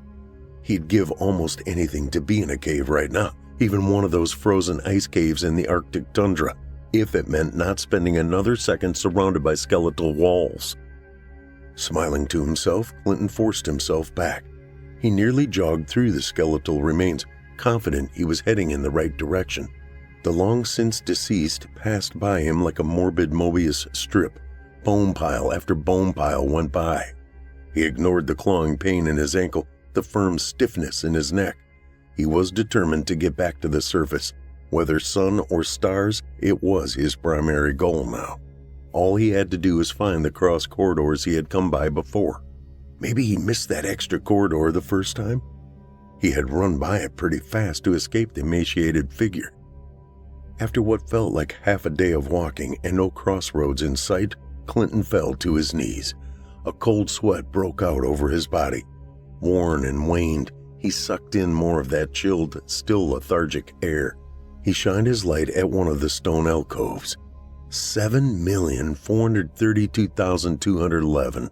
With a defeated and tired, "Damn it," Clinton sat back and leaned against the stone wall. His breaths were akin to gasps. as if his lungs were trying to reach out for sense of the situation. He looked down both directions and saw nothing but the same long stretch of stones and bones mirrored on each side. Clinton had to bend his knees as he sat there. He made the observation that the walls were now closer together than before. It was barely enough room to fit himself comfortably. Before, he could have laid out and his head would have been pressed against the back wall. Now there was barely a foot from each wall, barely enough room to fit him erect, let alone sat there in oppressive darkness. As he stayed crumpled up for more than half an hour, Clinton heard an all too familiar noise again. The sound of bleak, short shifts in the dirt. It sounded like sand being grated. He shined his light down the way he thought he heard it. To his left and right was emptiness. The spotlight flickered down both corridors. He brought the light to him and knocked on it, trying to get it to stop.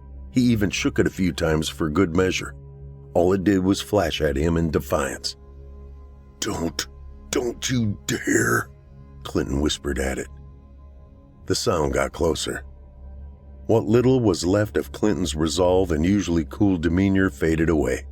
Like before, with Elliot Knight's mutilated corpse in the catacombs, a fear came over Clinton, stronger than any he had ever felt before. It strangled his chest and seemed embedded in the darkness that surrounded him. It drove into him like hooks, wriggling hooks that dug into his body. His spotlight took a few more blinks of light and then faded away as it left Clinton in total darkness. Cold, complete, unyielding, forlorn darkness. He heard the noise again and had his hands around one of his road flares in no time. He snapped it and it hissed to life with a bright red glow. A crimson luminescence pushed back some of the blackness, maybe more than his spotlight, definitely enough to light a good radius around him. Getting up, Clinton held his flare like a strong torch. He left his spotlight on the ground and began to walk in a random direction. Trembling like a withered old man, feeling about as strong as one, he took each step carefully, like he was entering a cave. A cave that was getting bigger and bigger as the walls were getting smaller and smaller. The bones around him were so close by now that if any of them wanted to take a bite out of Clinton, they could do so with little effort. He sometimes scraped his shoulder against the stone walls as he slouched through the skeleton-riddled corridor. It was a small pain compared to his aching ankle and his locked neck. Clinton was so fixated on his goal, he hadn't noticed that the numbers were gone. Just blank slabs of stone underneath the skeletons were left. Tight granite stone walls littered with bones. Bones and stones. No more corridors or different routes, just long pathway made up of nothing but bones and stones. The flare snapped a bit and then flickered out, leaving Clinton in the chill of buried darkness for a few seconds. He pulled out another and struck it to life. Like the first, it hissed with light, revealing the tight claustrophobic catacombs in red luminosity. Clinton walked onward, his feet like cement as he dragged them along. That ankle of his getting ever more painful by the minute, every step a strike of anguish. Forever slouching in one direction that when he came to a turn, it was a shock. A smile came at this revelation, but it was short-lived. He was met with a wall of night and heat. African night, African heat. Tall blades of grass brushed by his legs as he walked through the dim night. The buzzing of mosquitoes traveled down the oppressive wind that blew past Clinton. He nearly choked on it because of his stiff neck. In the distance was an object. It looked like a body. Approaching it, Clinton saw that this was indeed a dead body. It wasn't Elliot Knight, though, or even the small boy he had abandoned in Africa all those years ago. This dead body was his own, laid out in a clearing with his face down, his head nearly on backwards, his left ankle turned completely around with some wooden steps behind his corpse which led up into the sky. "I remember this," Clinton whispered out. If he could have, he would have screamed, but he was far too tired and far too filled with fright to do anything different. "But I lived. God damn it, I got back up." Suddenly something tight, strong, and mean grabbed his shoulders and turned him around. Clinton barely managed to stay on his feet, jerked by the powerful force. His road flare tumbled out of his grasp and onto the ground below. The gray, emaciated humanoid figure stood before him with its huge head. A roar blasted out of its mouth, giving Clinton a clear view of giant razor-sharp teeth. Yellow fur covered its cheeks and forehead in the shape of a giant mane. Green, piercing cat eyes stared down at Clinton with rage and hate swirling inside them. The lion's mouth enveloped Clinton's head and bit it from his shoulders. After feeling his neck sever and all the blood spill out from his face, the inside of the lion's mouth faded into total blackness. Seconds later, Clinton was able to open his eyes again, and he was sat in the stone corridor. His first flare in hand, with that light sand-grating noise coming towards him. He was back in the long, shrinking corridor of stones and bones. Getting back up, he looked in the opposite direction of the noise. Tired, hurt, beaten, and broken, Clinton began to shuffle his own feet away from the danger. Despite his stiff neck and destroyed ankle, he pushed himself onward. He had nearly no memory of what had happened to him before. He knew something bad had happened to him, something that had terrified him to his very soul, but what it was, he struggled to recollect. All he knew now was to get out of the labyrinth. Maybe this was the right direction? Once again, he left his spotlight behind and trusted nothing but the bright glow of his hissing red torch. He was still very unaware of the vanished numbers as he pressed on through the darkness.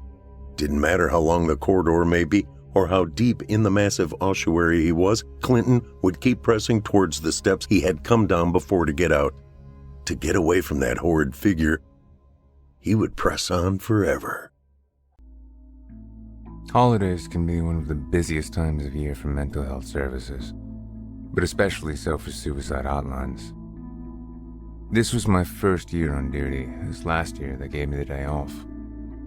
We didn't have that option this year. Too short-staffed. Brighter Futures is a damn ghost town this quarter. It seems like we lose 3 employees the second one new one comes in the door. It's almost like a sickness has taken over. I'm not worried, though. If I could handle working through 2 Christmas seasons, I can handle a Father's Day shift. Although I can't help but bitterly compare the two. At least the Christmas season came with bonuses. The suicide hotline company I work for, Brighter Futures, has been through a rough year. We've lost a lot of people. Days like this make me miss Gabe the most. Ashamedly, though, I'm kind of glad he wasn't alive to experience his first Father's Day without his kids. What a terrible thing. Our janitor Lyle did a great job cleaning the night before, as always. I can't believe he agrees to come in every other Saturday, as well as his usual 5 weekdays. Maybe this job is all he has. That's sad to think about. There's a haunting aura to this place. I don't know why anyone would want to be here any longer than necessary. I punch in, answer calls, and punch out. No extras. I'm greeted by the usual group of coworkers and respond in kind as usual. We're here today to help you make it through tomorrow. But who's gonna make sure we make it till then? My coworkers, Gabe, Nick, Ava, Madison, gone. Just like that. My ass barely has time to warm my chair when the phone rings. My arms break out in goose pimples. You never know what situation is going to greet you on the other end of these calls. I warily answer the line. Thank you for calling Brighter Futures Suicide Hotline. We're here today to help you make it through tomorrow. My name is Howard. How best can I be here for you today? Hi, Howard. I really need someone right now. Okay. What can I call you, friend? My name's Jared, and I've never felt more alone in this world. Hey, you're not alone now, Jared. I'm right here. Tell me what's going on, buddy. My son, Jonah, he's...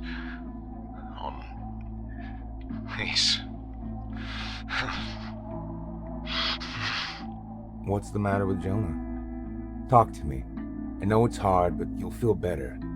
A problem shared is a problem halved.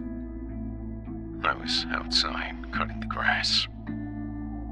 My wife was inside with Jonah. Oh, fuck's sake, he's only 14 months old. I'm listening. What happened next, Jared? Take all the time that you need. I'm here when you're ready to continue. My wife was giving him a bath when her phone rang.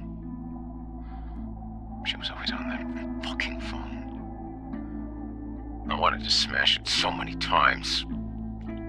God, my baby boy. Stay with me, Jared. Tell me, are you having suicidal thoughts right now? Is that the reason why you're calling? Oh, yeah. I mean, they aren't thoughts, though, my good man. They're plans. I need to be with my boy. He's cold and scared. Where is Jonah right now, Jared? What happened? Her phone was on the charger in the kitchen. She wasn't there for longer than 5 minutes. Jonah's been able to sit on his own for months now, and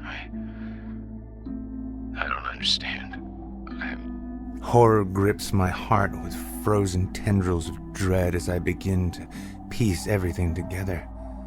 This poor, heartbroken man. Jared, try to slow down. I know you or your wife would never do anything to intentionally endanger your children. Mistakes happen. Did he fall and hurt himself?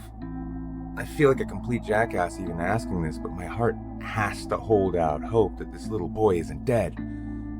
She came outside screaming.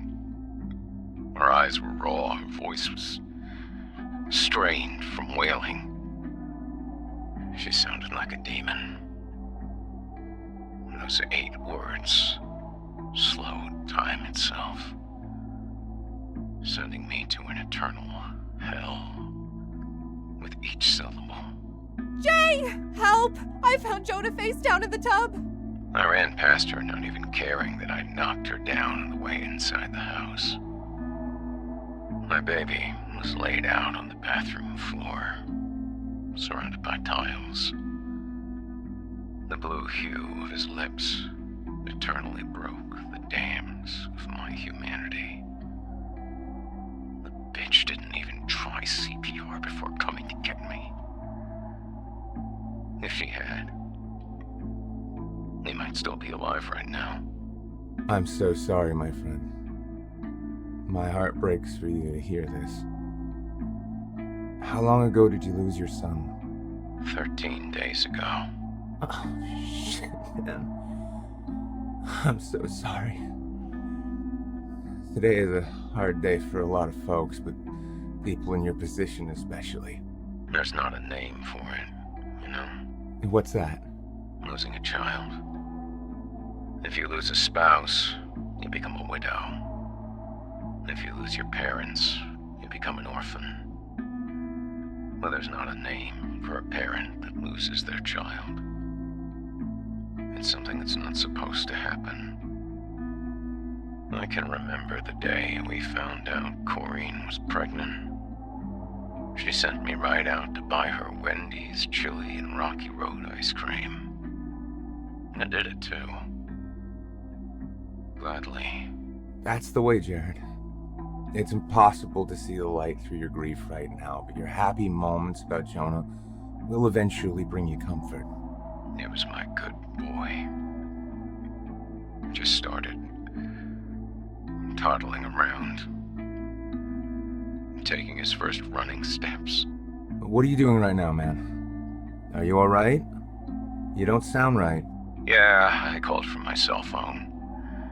I have the Bluetooth headset connected, so my hands are free. I'm alright. Just taking care of some important matters. Jared, where's your wife right now? She's hurting too and probably feels responsible for what happened. You two are gonna need to lean on each... You're damned right she feels responsible. It was her fucking fault. Corrine might as well have thrown him to the bottom of a swimming pool and walked away!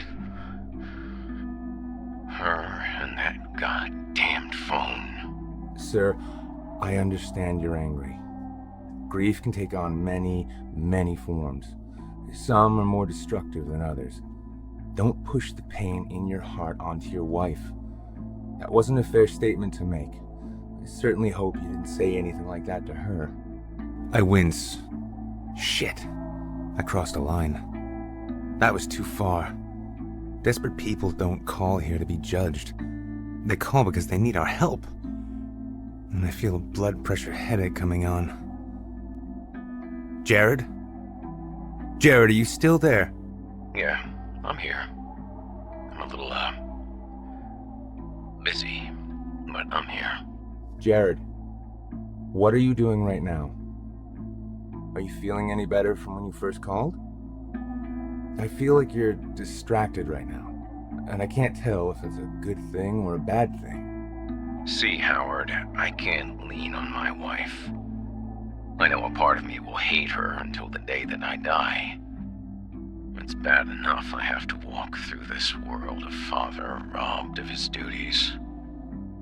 Life wouldn't be worth living if I had to look her in the face every day. To know that she's breathing air when our baby's under all of that dirt in the dark. I think enough life has been lost here already. You can't make comparisons like that. It's illogical. The world doesn't work that way. Nothing is going to bring him back or take away your pain. But if your wife was gone, that would open up a whole new hallway of agony down the line for you, my friend. You need each other. Please don't do anything rash, Jared. Your family's been through enough. There is no family just yet. For now. I'm alone. What do you mean? Where's Corinne? I've taken her to be with Jonah. Where she belongs. He needs to see that Daddy sacrificed it all for him. I made it so he wouldn't be alone. And soon, I will join them. Our family can reunite on the other side, where Jonah can run and play forever. Jared, I'm tracking your location and alerting authorities in your area for your safety. I'm very alarmed by what you've been saying to me. I think you need more help than I can give you over the phone from where I'm at. Stay on the line with me, okay? We'll get through this together, buddy.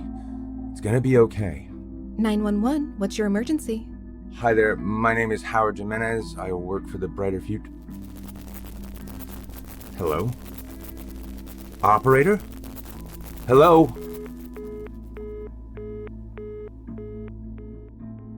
I unmute Jared, and I'm relieved to hear he's still on the line. One more? Fucking crowbar.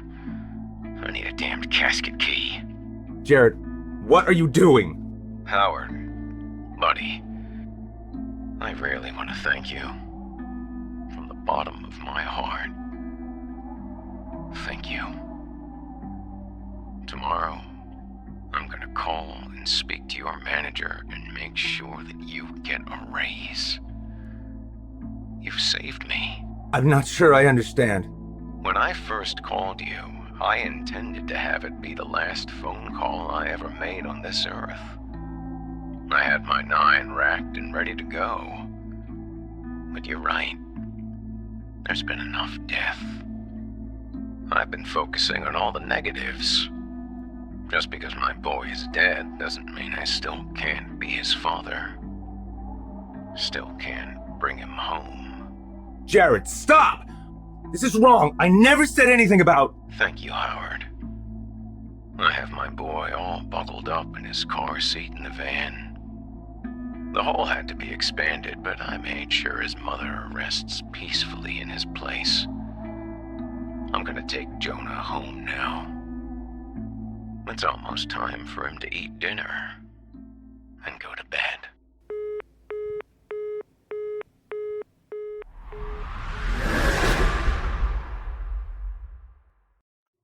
Put the knife down.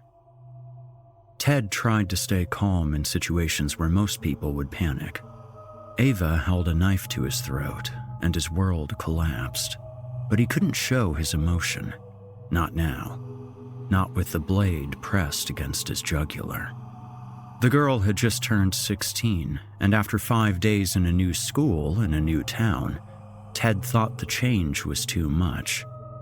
His new job was at the high school of Ravensfield, an all-but-dead town in the middle of nothing. Miles around their new house were farms, crops, and horses that were too hot and bothered to do much of anything. Even so, Ava had seemed excited to start a new adventure, compiling lists of things to talk about with her new teachers and strategies to make new friends.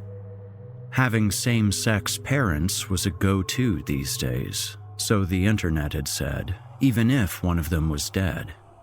It wasn't taboo anymore, and so, at the top of her list was my dad's. But after the first day, she'd rushed through the front door and stomped to her room, bypassing Ted's anxious smiles. It was the first time since she'd been told she was adopted and that neither father was her biological relative that Ava had seemed so distant. Even then, it had only lasted a few hours. Now, day 5, and she had a knife to his throat. To keep him from doing anything stupid, she'd said.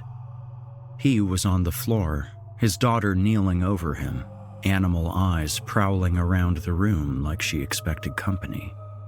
A gold chain dangled from her neck, swinging above Ted's eyes.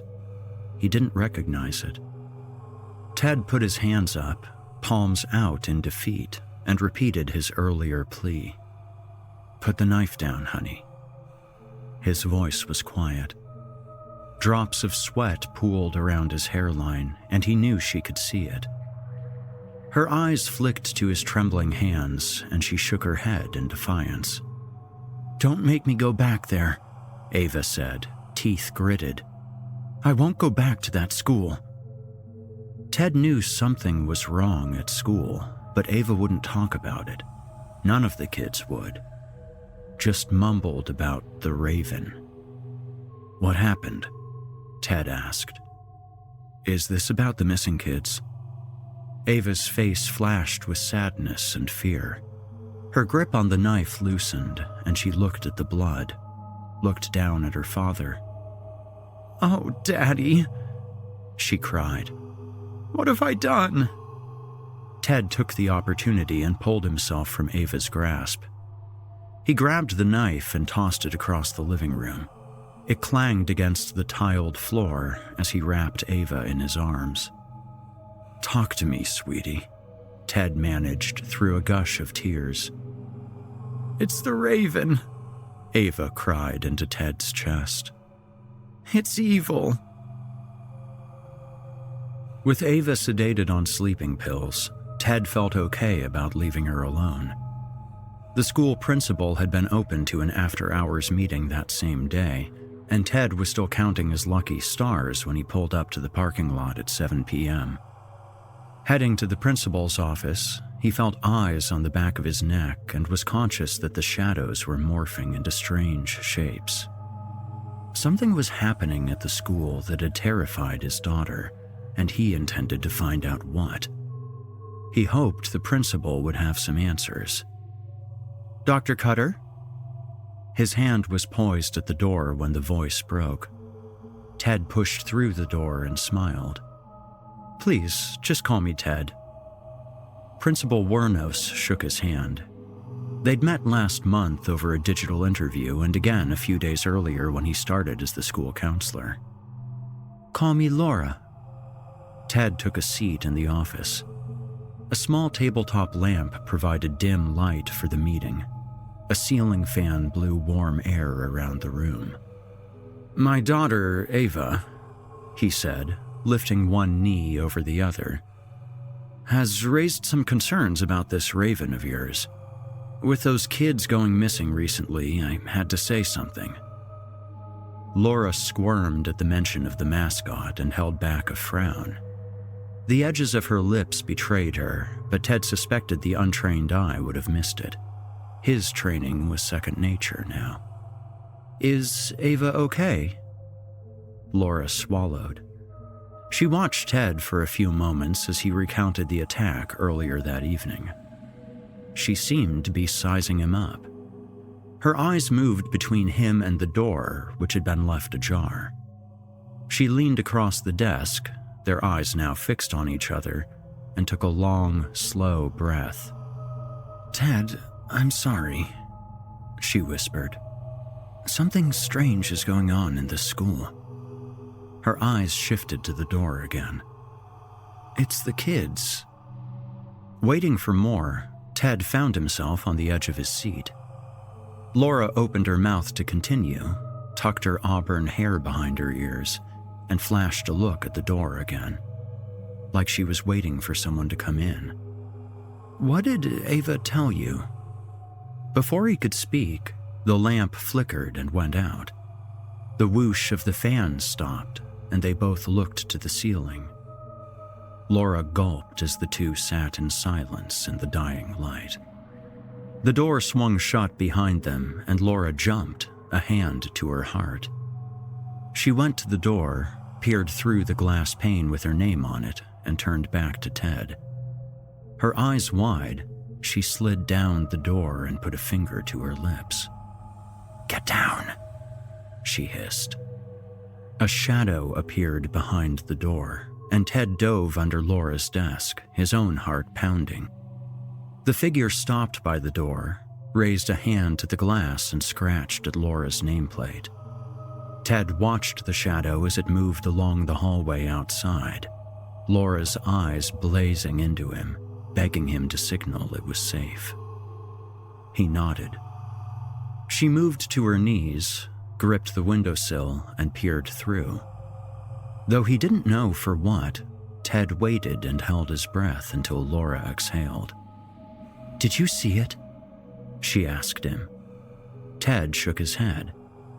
Laura moved back around her desk, pulled open a drawer, and lifted out a gun.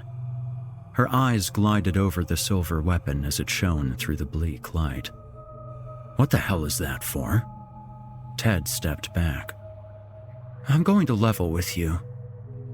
Laura held the gun firmly by her side and put a hand palm down on the desk.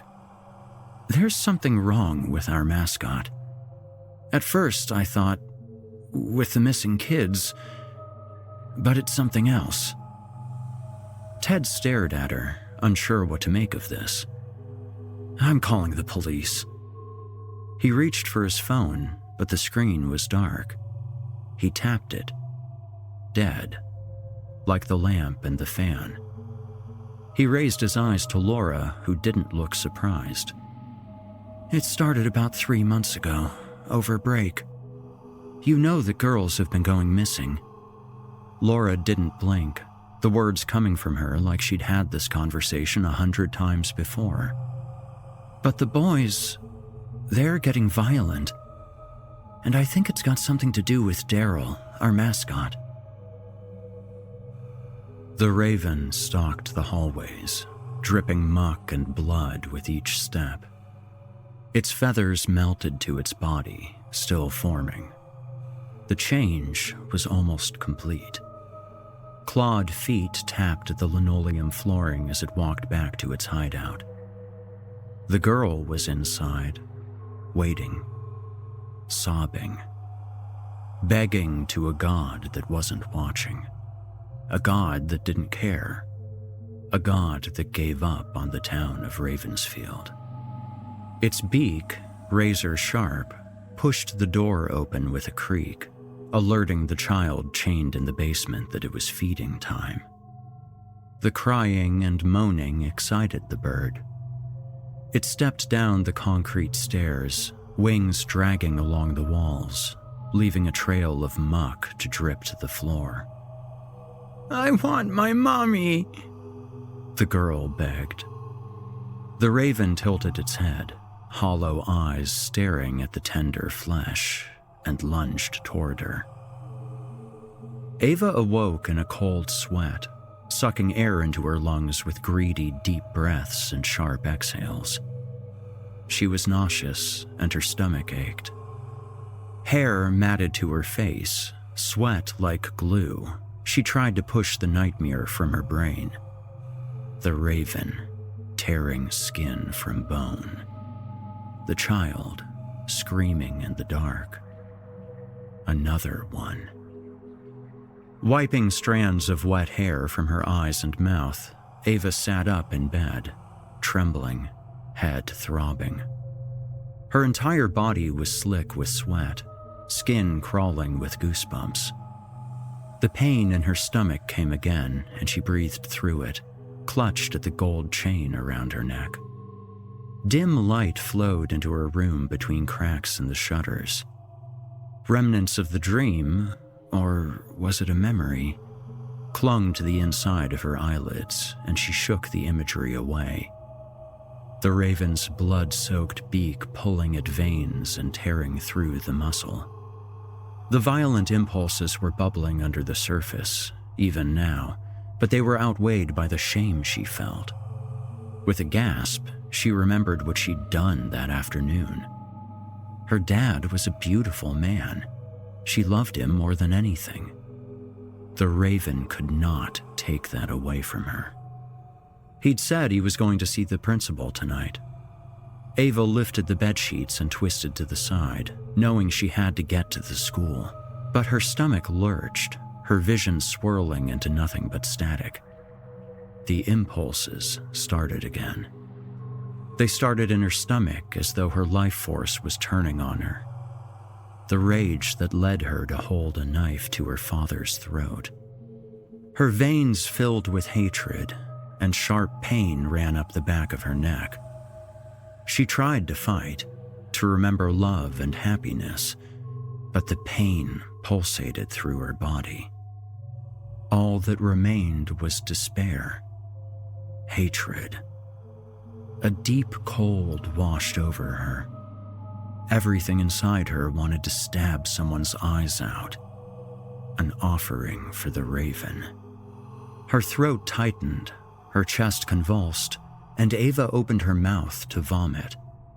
She tilted her head to the side and let the liquid soak into the sheets and the mattress. The static in her eyes cleared, just a little, and she saw the vomit was black. Muck. And that's when she remembered what happened on her first day of school, remembering the janitor. Choking back a scream, Ava lay in the vomit, the stench somehow familiar, and fell back to sleep. The impulse to kill thumped in her stomach. Nobody knew much about Daryl. Laura recounted his interview a few months earlier and how the requisite police checks turned out nothing. But as far as his personal life, she drew a blank. All she had were vague, contradictory details, like how he'd said he was from the South during the interview, but in subsequent conversations, had shrugged and told her he moved around a lot. All she knew for sure, she told Ted, was that he worked in an old bookstore before applying for a janitorial position at the school. The school mascot gig came later, a bonus payment to help make ends meet. That was when the kids started disappearing. Laura had her suspicions from the start, but they were no more than a gut feeling. As they tiptoed down the hallways toward the exit, hissing back and forth about Daryl, Ted heard a sharp sound behind him. He spun around. The raven. Arms lined with large feathers, as though transforming into wings. But the creature still had the hands of a man. A human neck, but black. Hollow raven's eyes and a razor-sharp beak, like a knife, ready to cut into the flesh. Its chest was puffed out like a bird, with the school logo front and center, and its legs bent backward at the knees, thinning out to clawed feet. It was wet with some kind of muck dripping from the suit. In the fading daylight, Ted thought he saw real feathers underneath the slick surface. as though it wasn't a suit at all. The Raven stepped toward them. Laura fumbled with her gun as the clawed feet scraped against the floor. "Stay away!" Laura begged. Her voice cracked, but her arm was steady, outstretched with the gun aimed at the Raven. Ted looked closer. The muck was mixed with blood, spots of red glistening. The drops were heavy, splatting to the ground with a wet squish.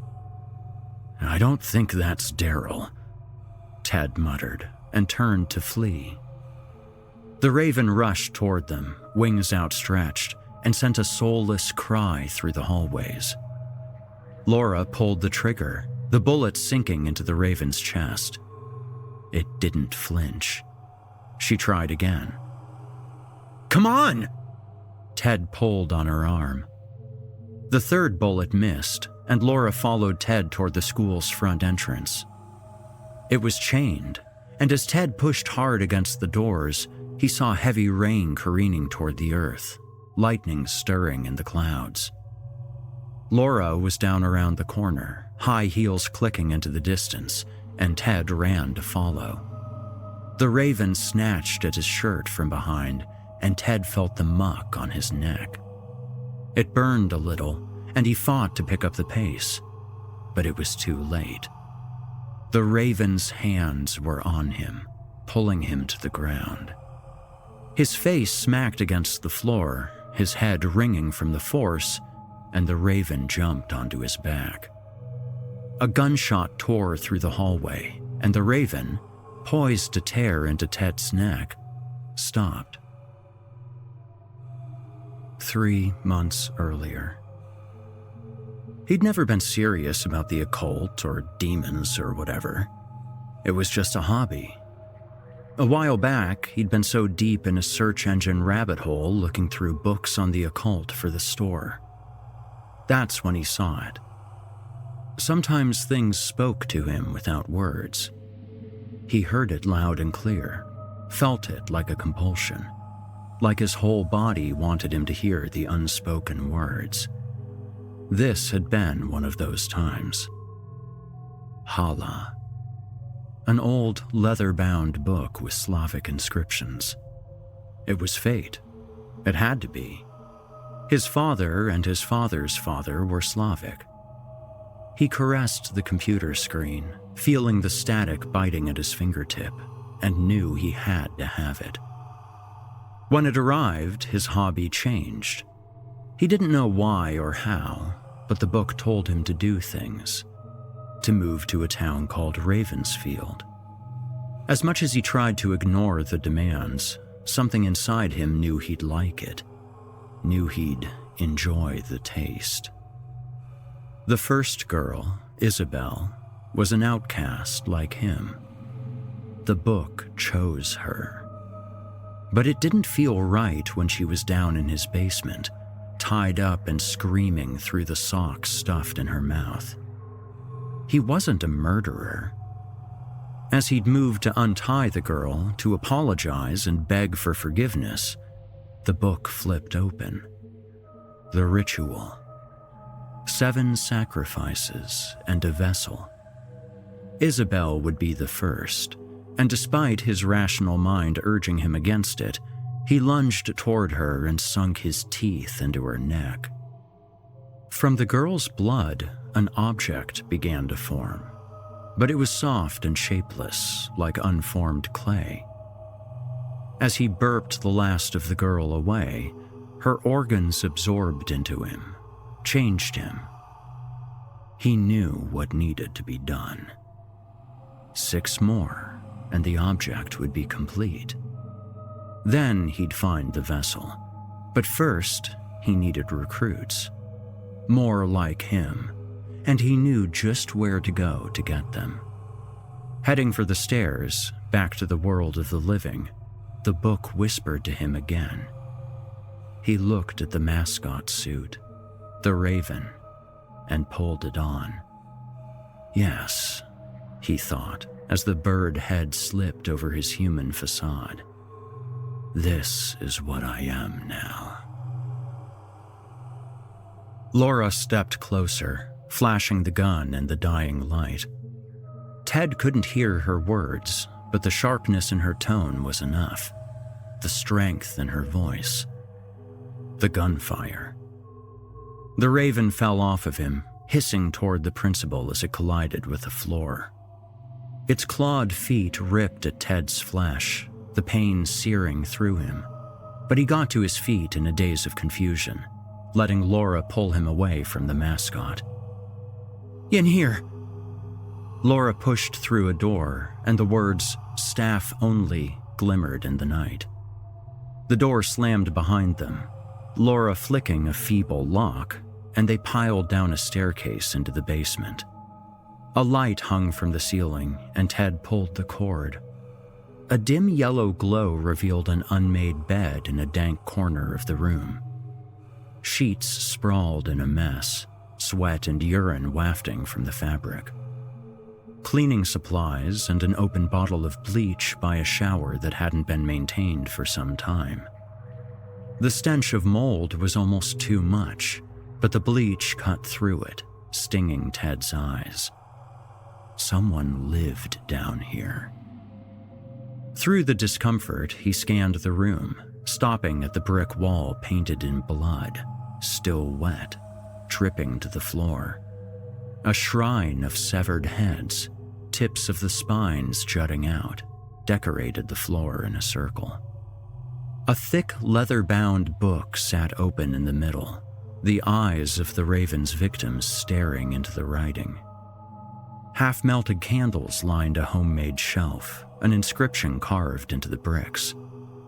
Further along, the wall was a blood portrait of a half-human, half-bird monster. Ted brought a hand to his heart and let out a shocked gasp as thunder and lightning rolled toward them from outside. A blue glow flashed through the basement from a small window, level with the ground outside. Laura vomited despite herself, holding a hand over her mouth to stop the flow, but it streamed through the gaps in her fingers. She stepped toward the wall and, breathing hard, choked out, "What the fuck is this?" Reaching to the book, Ted pulled at a fabric bookmark jutting out of the bottom of the pages. He flicked it open and scanned through it.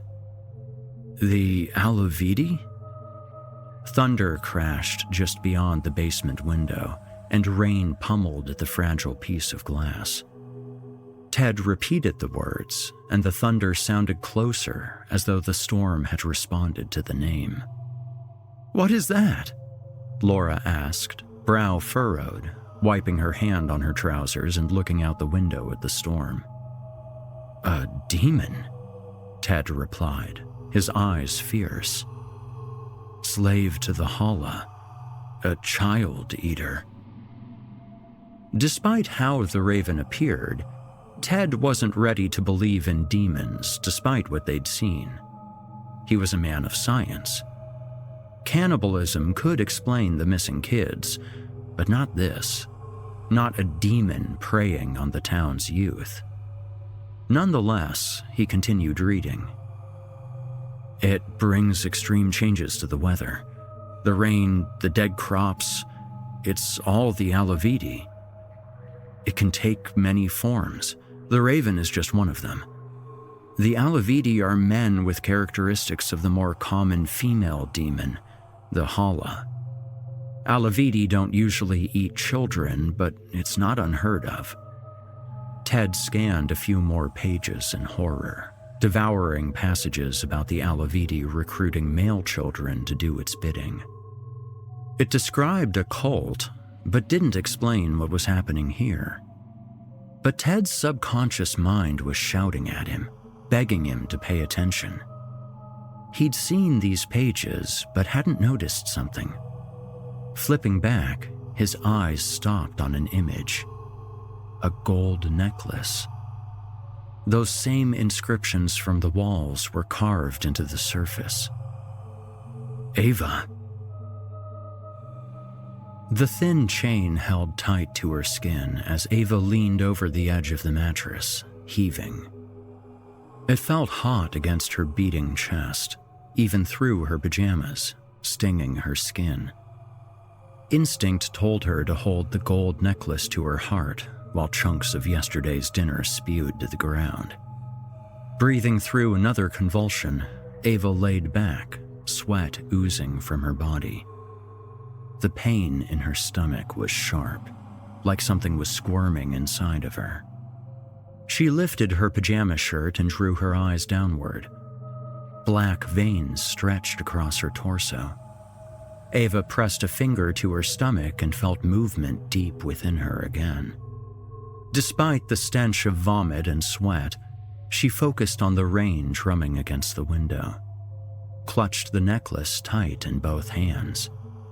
She pleaded for her father to return, to take her away from this place, prayed into the gold necklace, terrified of what was happening inside of her body. Thunder clapped against the sky, and a figure appeared in the doorway. "It's going to be okay," it said.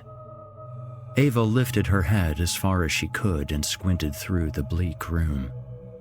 The figure walked in.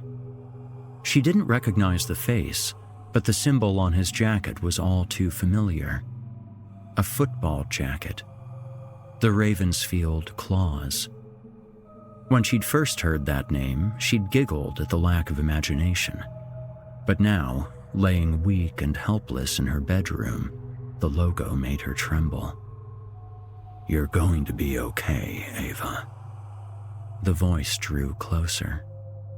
Others in the football team followed him into the bedroom, eyes boring into her with a look Ava couldn't identify.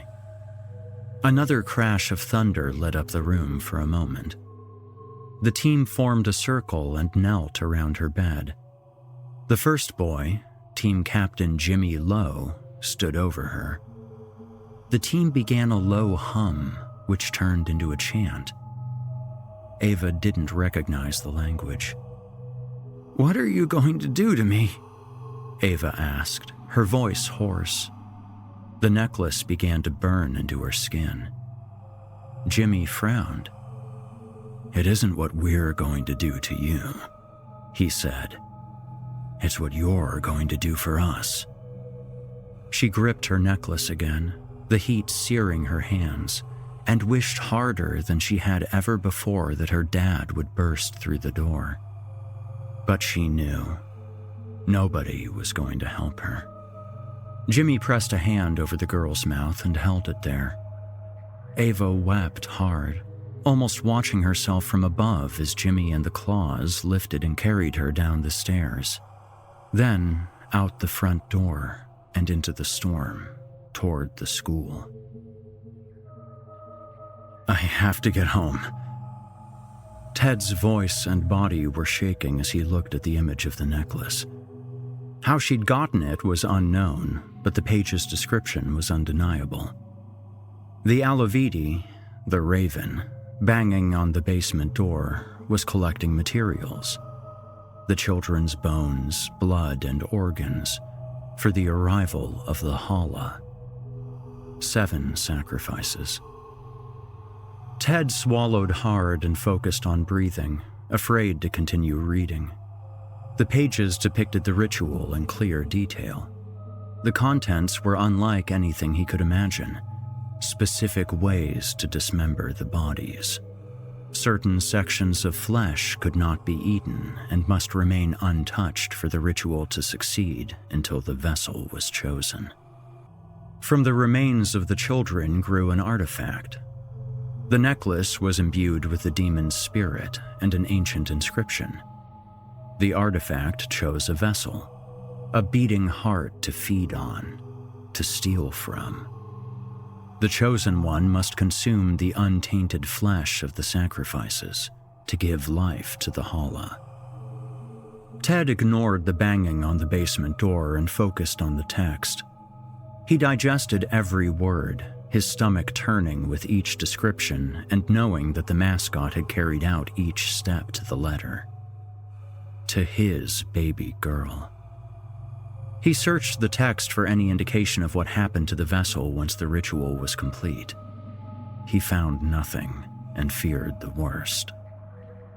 "Ava has the necklace," Ted told Laura, her hands clasped around her mouth. "She's the vessel." The banging stopped. Ted and Laura turned to the door. Laura lifted the gun, aimed it toward what they both knew was coming, and waited. The bleak light swinging above them went out. The door burst open, and the Raven's inhuman leg crashed into the darkness. Something had happened to the mascot. It was less human than before, more transformed. The mascot's suit was just a shell, a skin that the creature was shedding. Chunks of the suit and the once human skin dwelling beneath dropped to the floor in clumps, and the Raven stepped toward them. Laura fired, but in the darkness, the bullet missed. Her hands shook too much. She couldn't focus. The Raven approached, wings outstretched, beak wide. A row of sharp teeth grew from the beak, and its jaw stretched wider than either Ted or Laura could have imagined. She fired her weapon again, but knew that it was useless. She squeezed her finger against the trigger once more, but Ted pulled at her arm. "We have to get out of here." He dragged her toward the window as a bolt of lightning crashed outside. It was small. He didn't know if they'd be able to squeeze through, but there was no other option. The Raven stalked toward Ted, a shrill cry reverberating through the basement. He torpedoed the book through the brittle glass and then lifted Laura. She cut her hands on shards as she pulled herself through the window. Laura crawled out the window, ignoring the pain in her arms and elbows, grabbed at the book, and ran into the storm. Ted jumped, clung to the windowsill, and pulled himself up. He called for Laura, but she was gone. The rain smacked against the concrete outside as Ted shimmied through the small hole.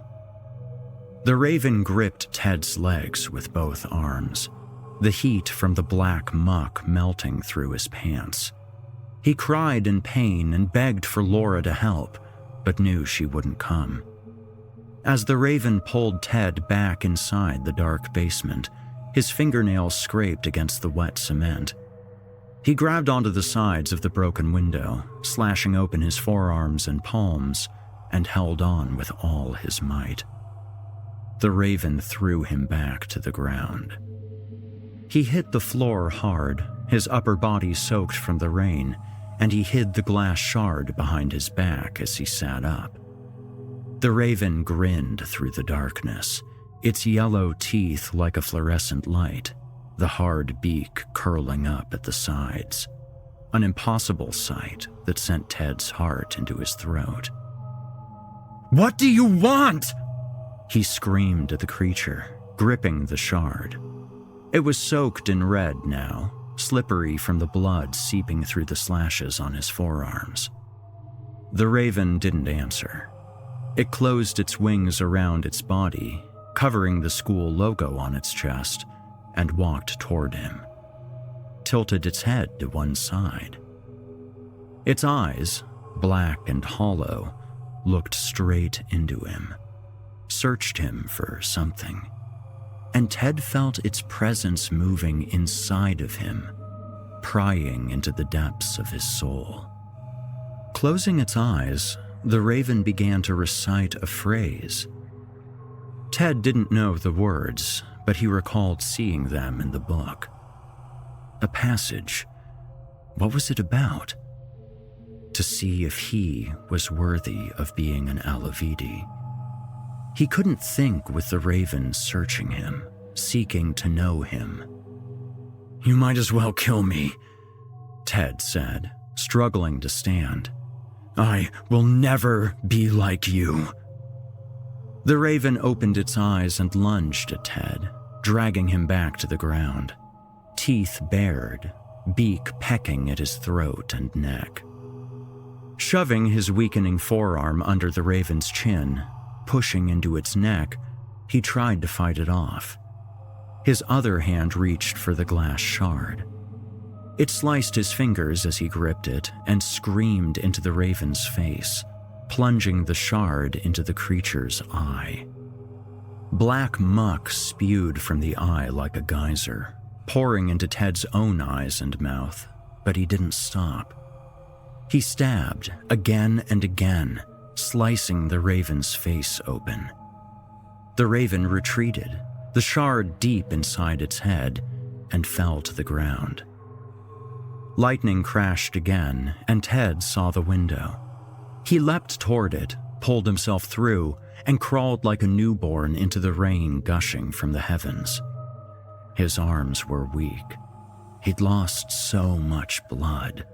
But he managed to stand and stumbled away from the basement, knowing only one thing for certain. He had to get home to Ava. Ava dreamed of drowning, wished the water spilling from the heavens would fill her lungs until she could no longer breathe, begged for a way out, for this to end. The claws carried her through the rain, reciting those same words repeatedly, drilling them into her brain.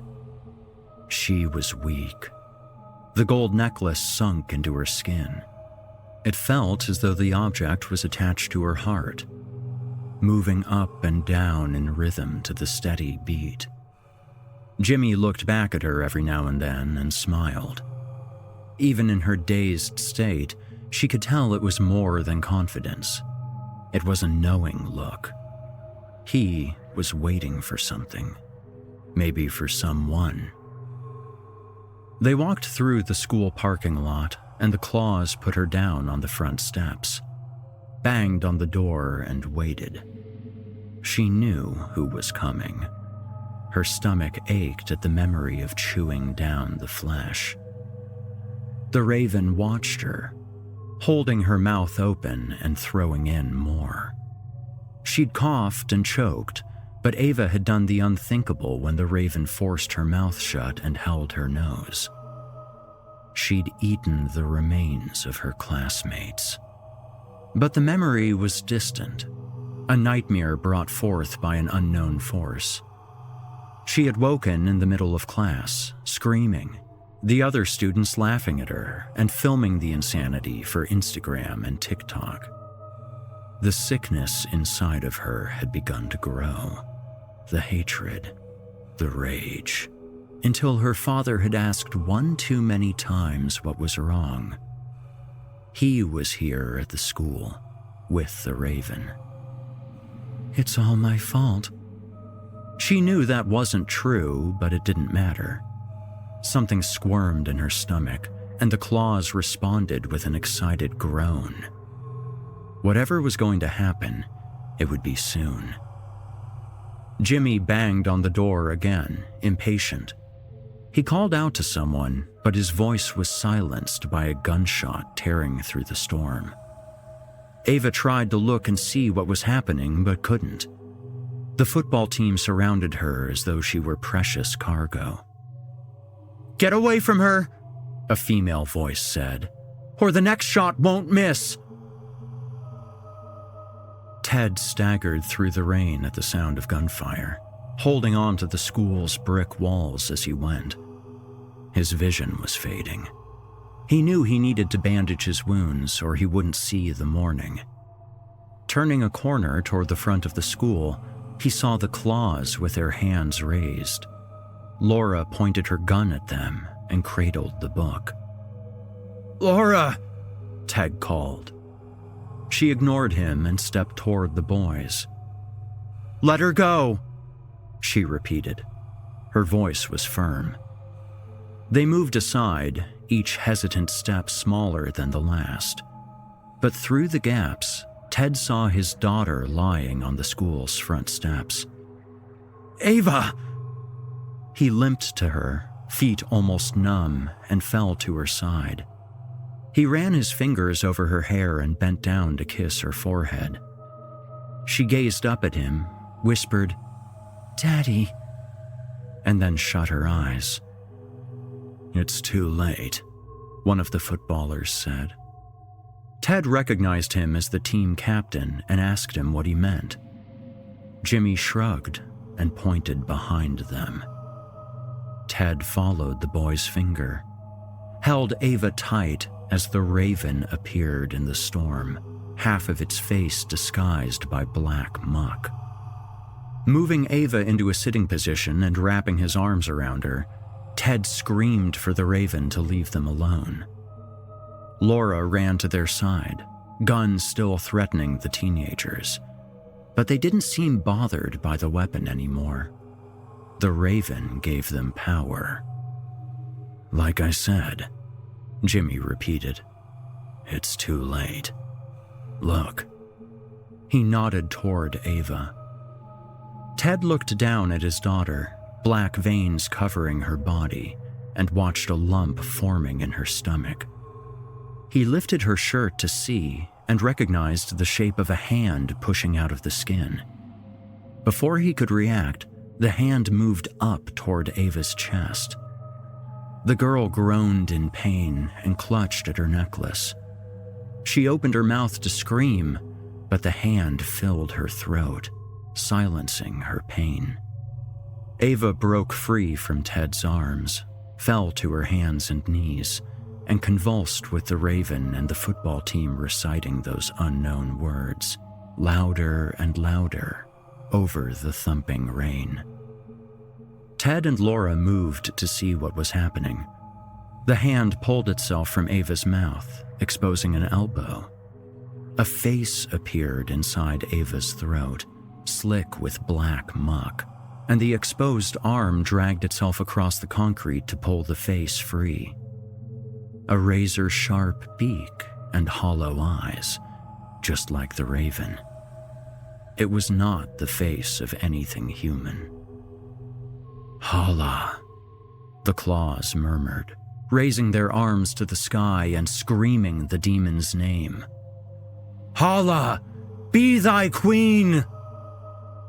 The raven stepped forward, pushing Ted and Laura aside, and knelt in front of Ava. It took the hand in its own, caressed the newborn face, and pulled hard. The creature sprung forth from Ava, who collapsed onto the ground, unconscious. The demon curled in the fetal position in the raven's arms, and Ted moved to his daughter's side. Holding his daughter, her body limp, Ted felt his own eyes grow heavy. Despite the rain, his arms were stained from his wounds, and he knew it was too late. There was no coming back from this. He turned to Laura and whispered, "Get Ava out of here." But the woman's mouth was agape, her eyes red with tears, and she shook her head. The claws encircled them. Jimmy snatched the gun from Laura and tossed it away. As Ted fought to keep his eyes open, the newborn demon, the Hala, began to take shape.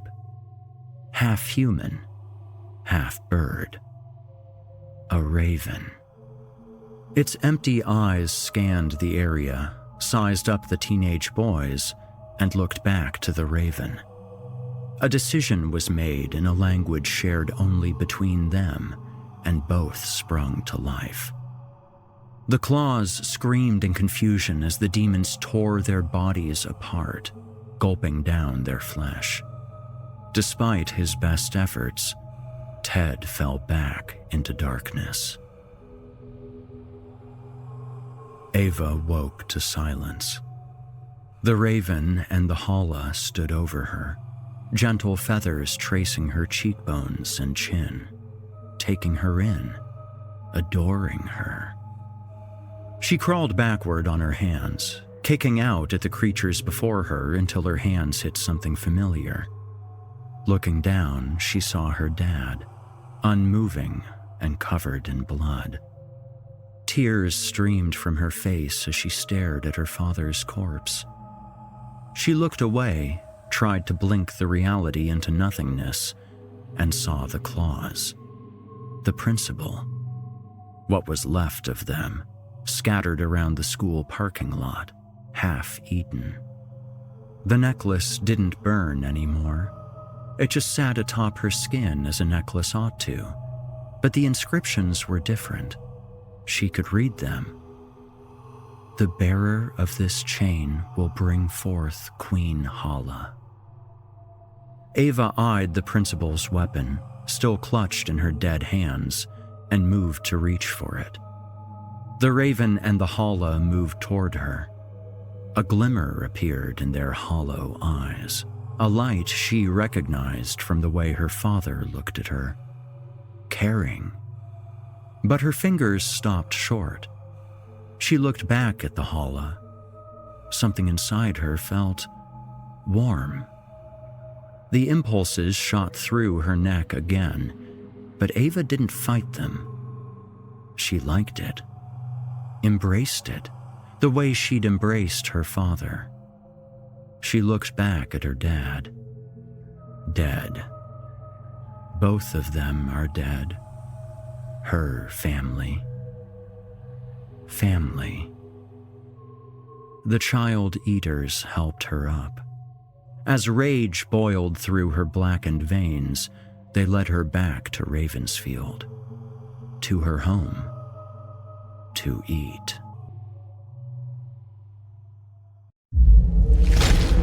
Chilling tales for dark nights.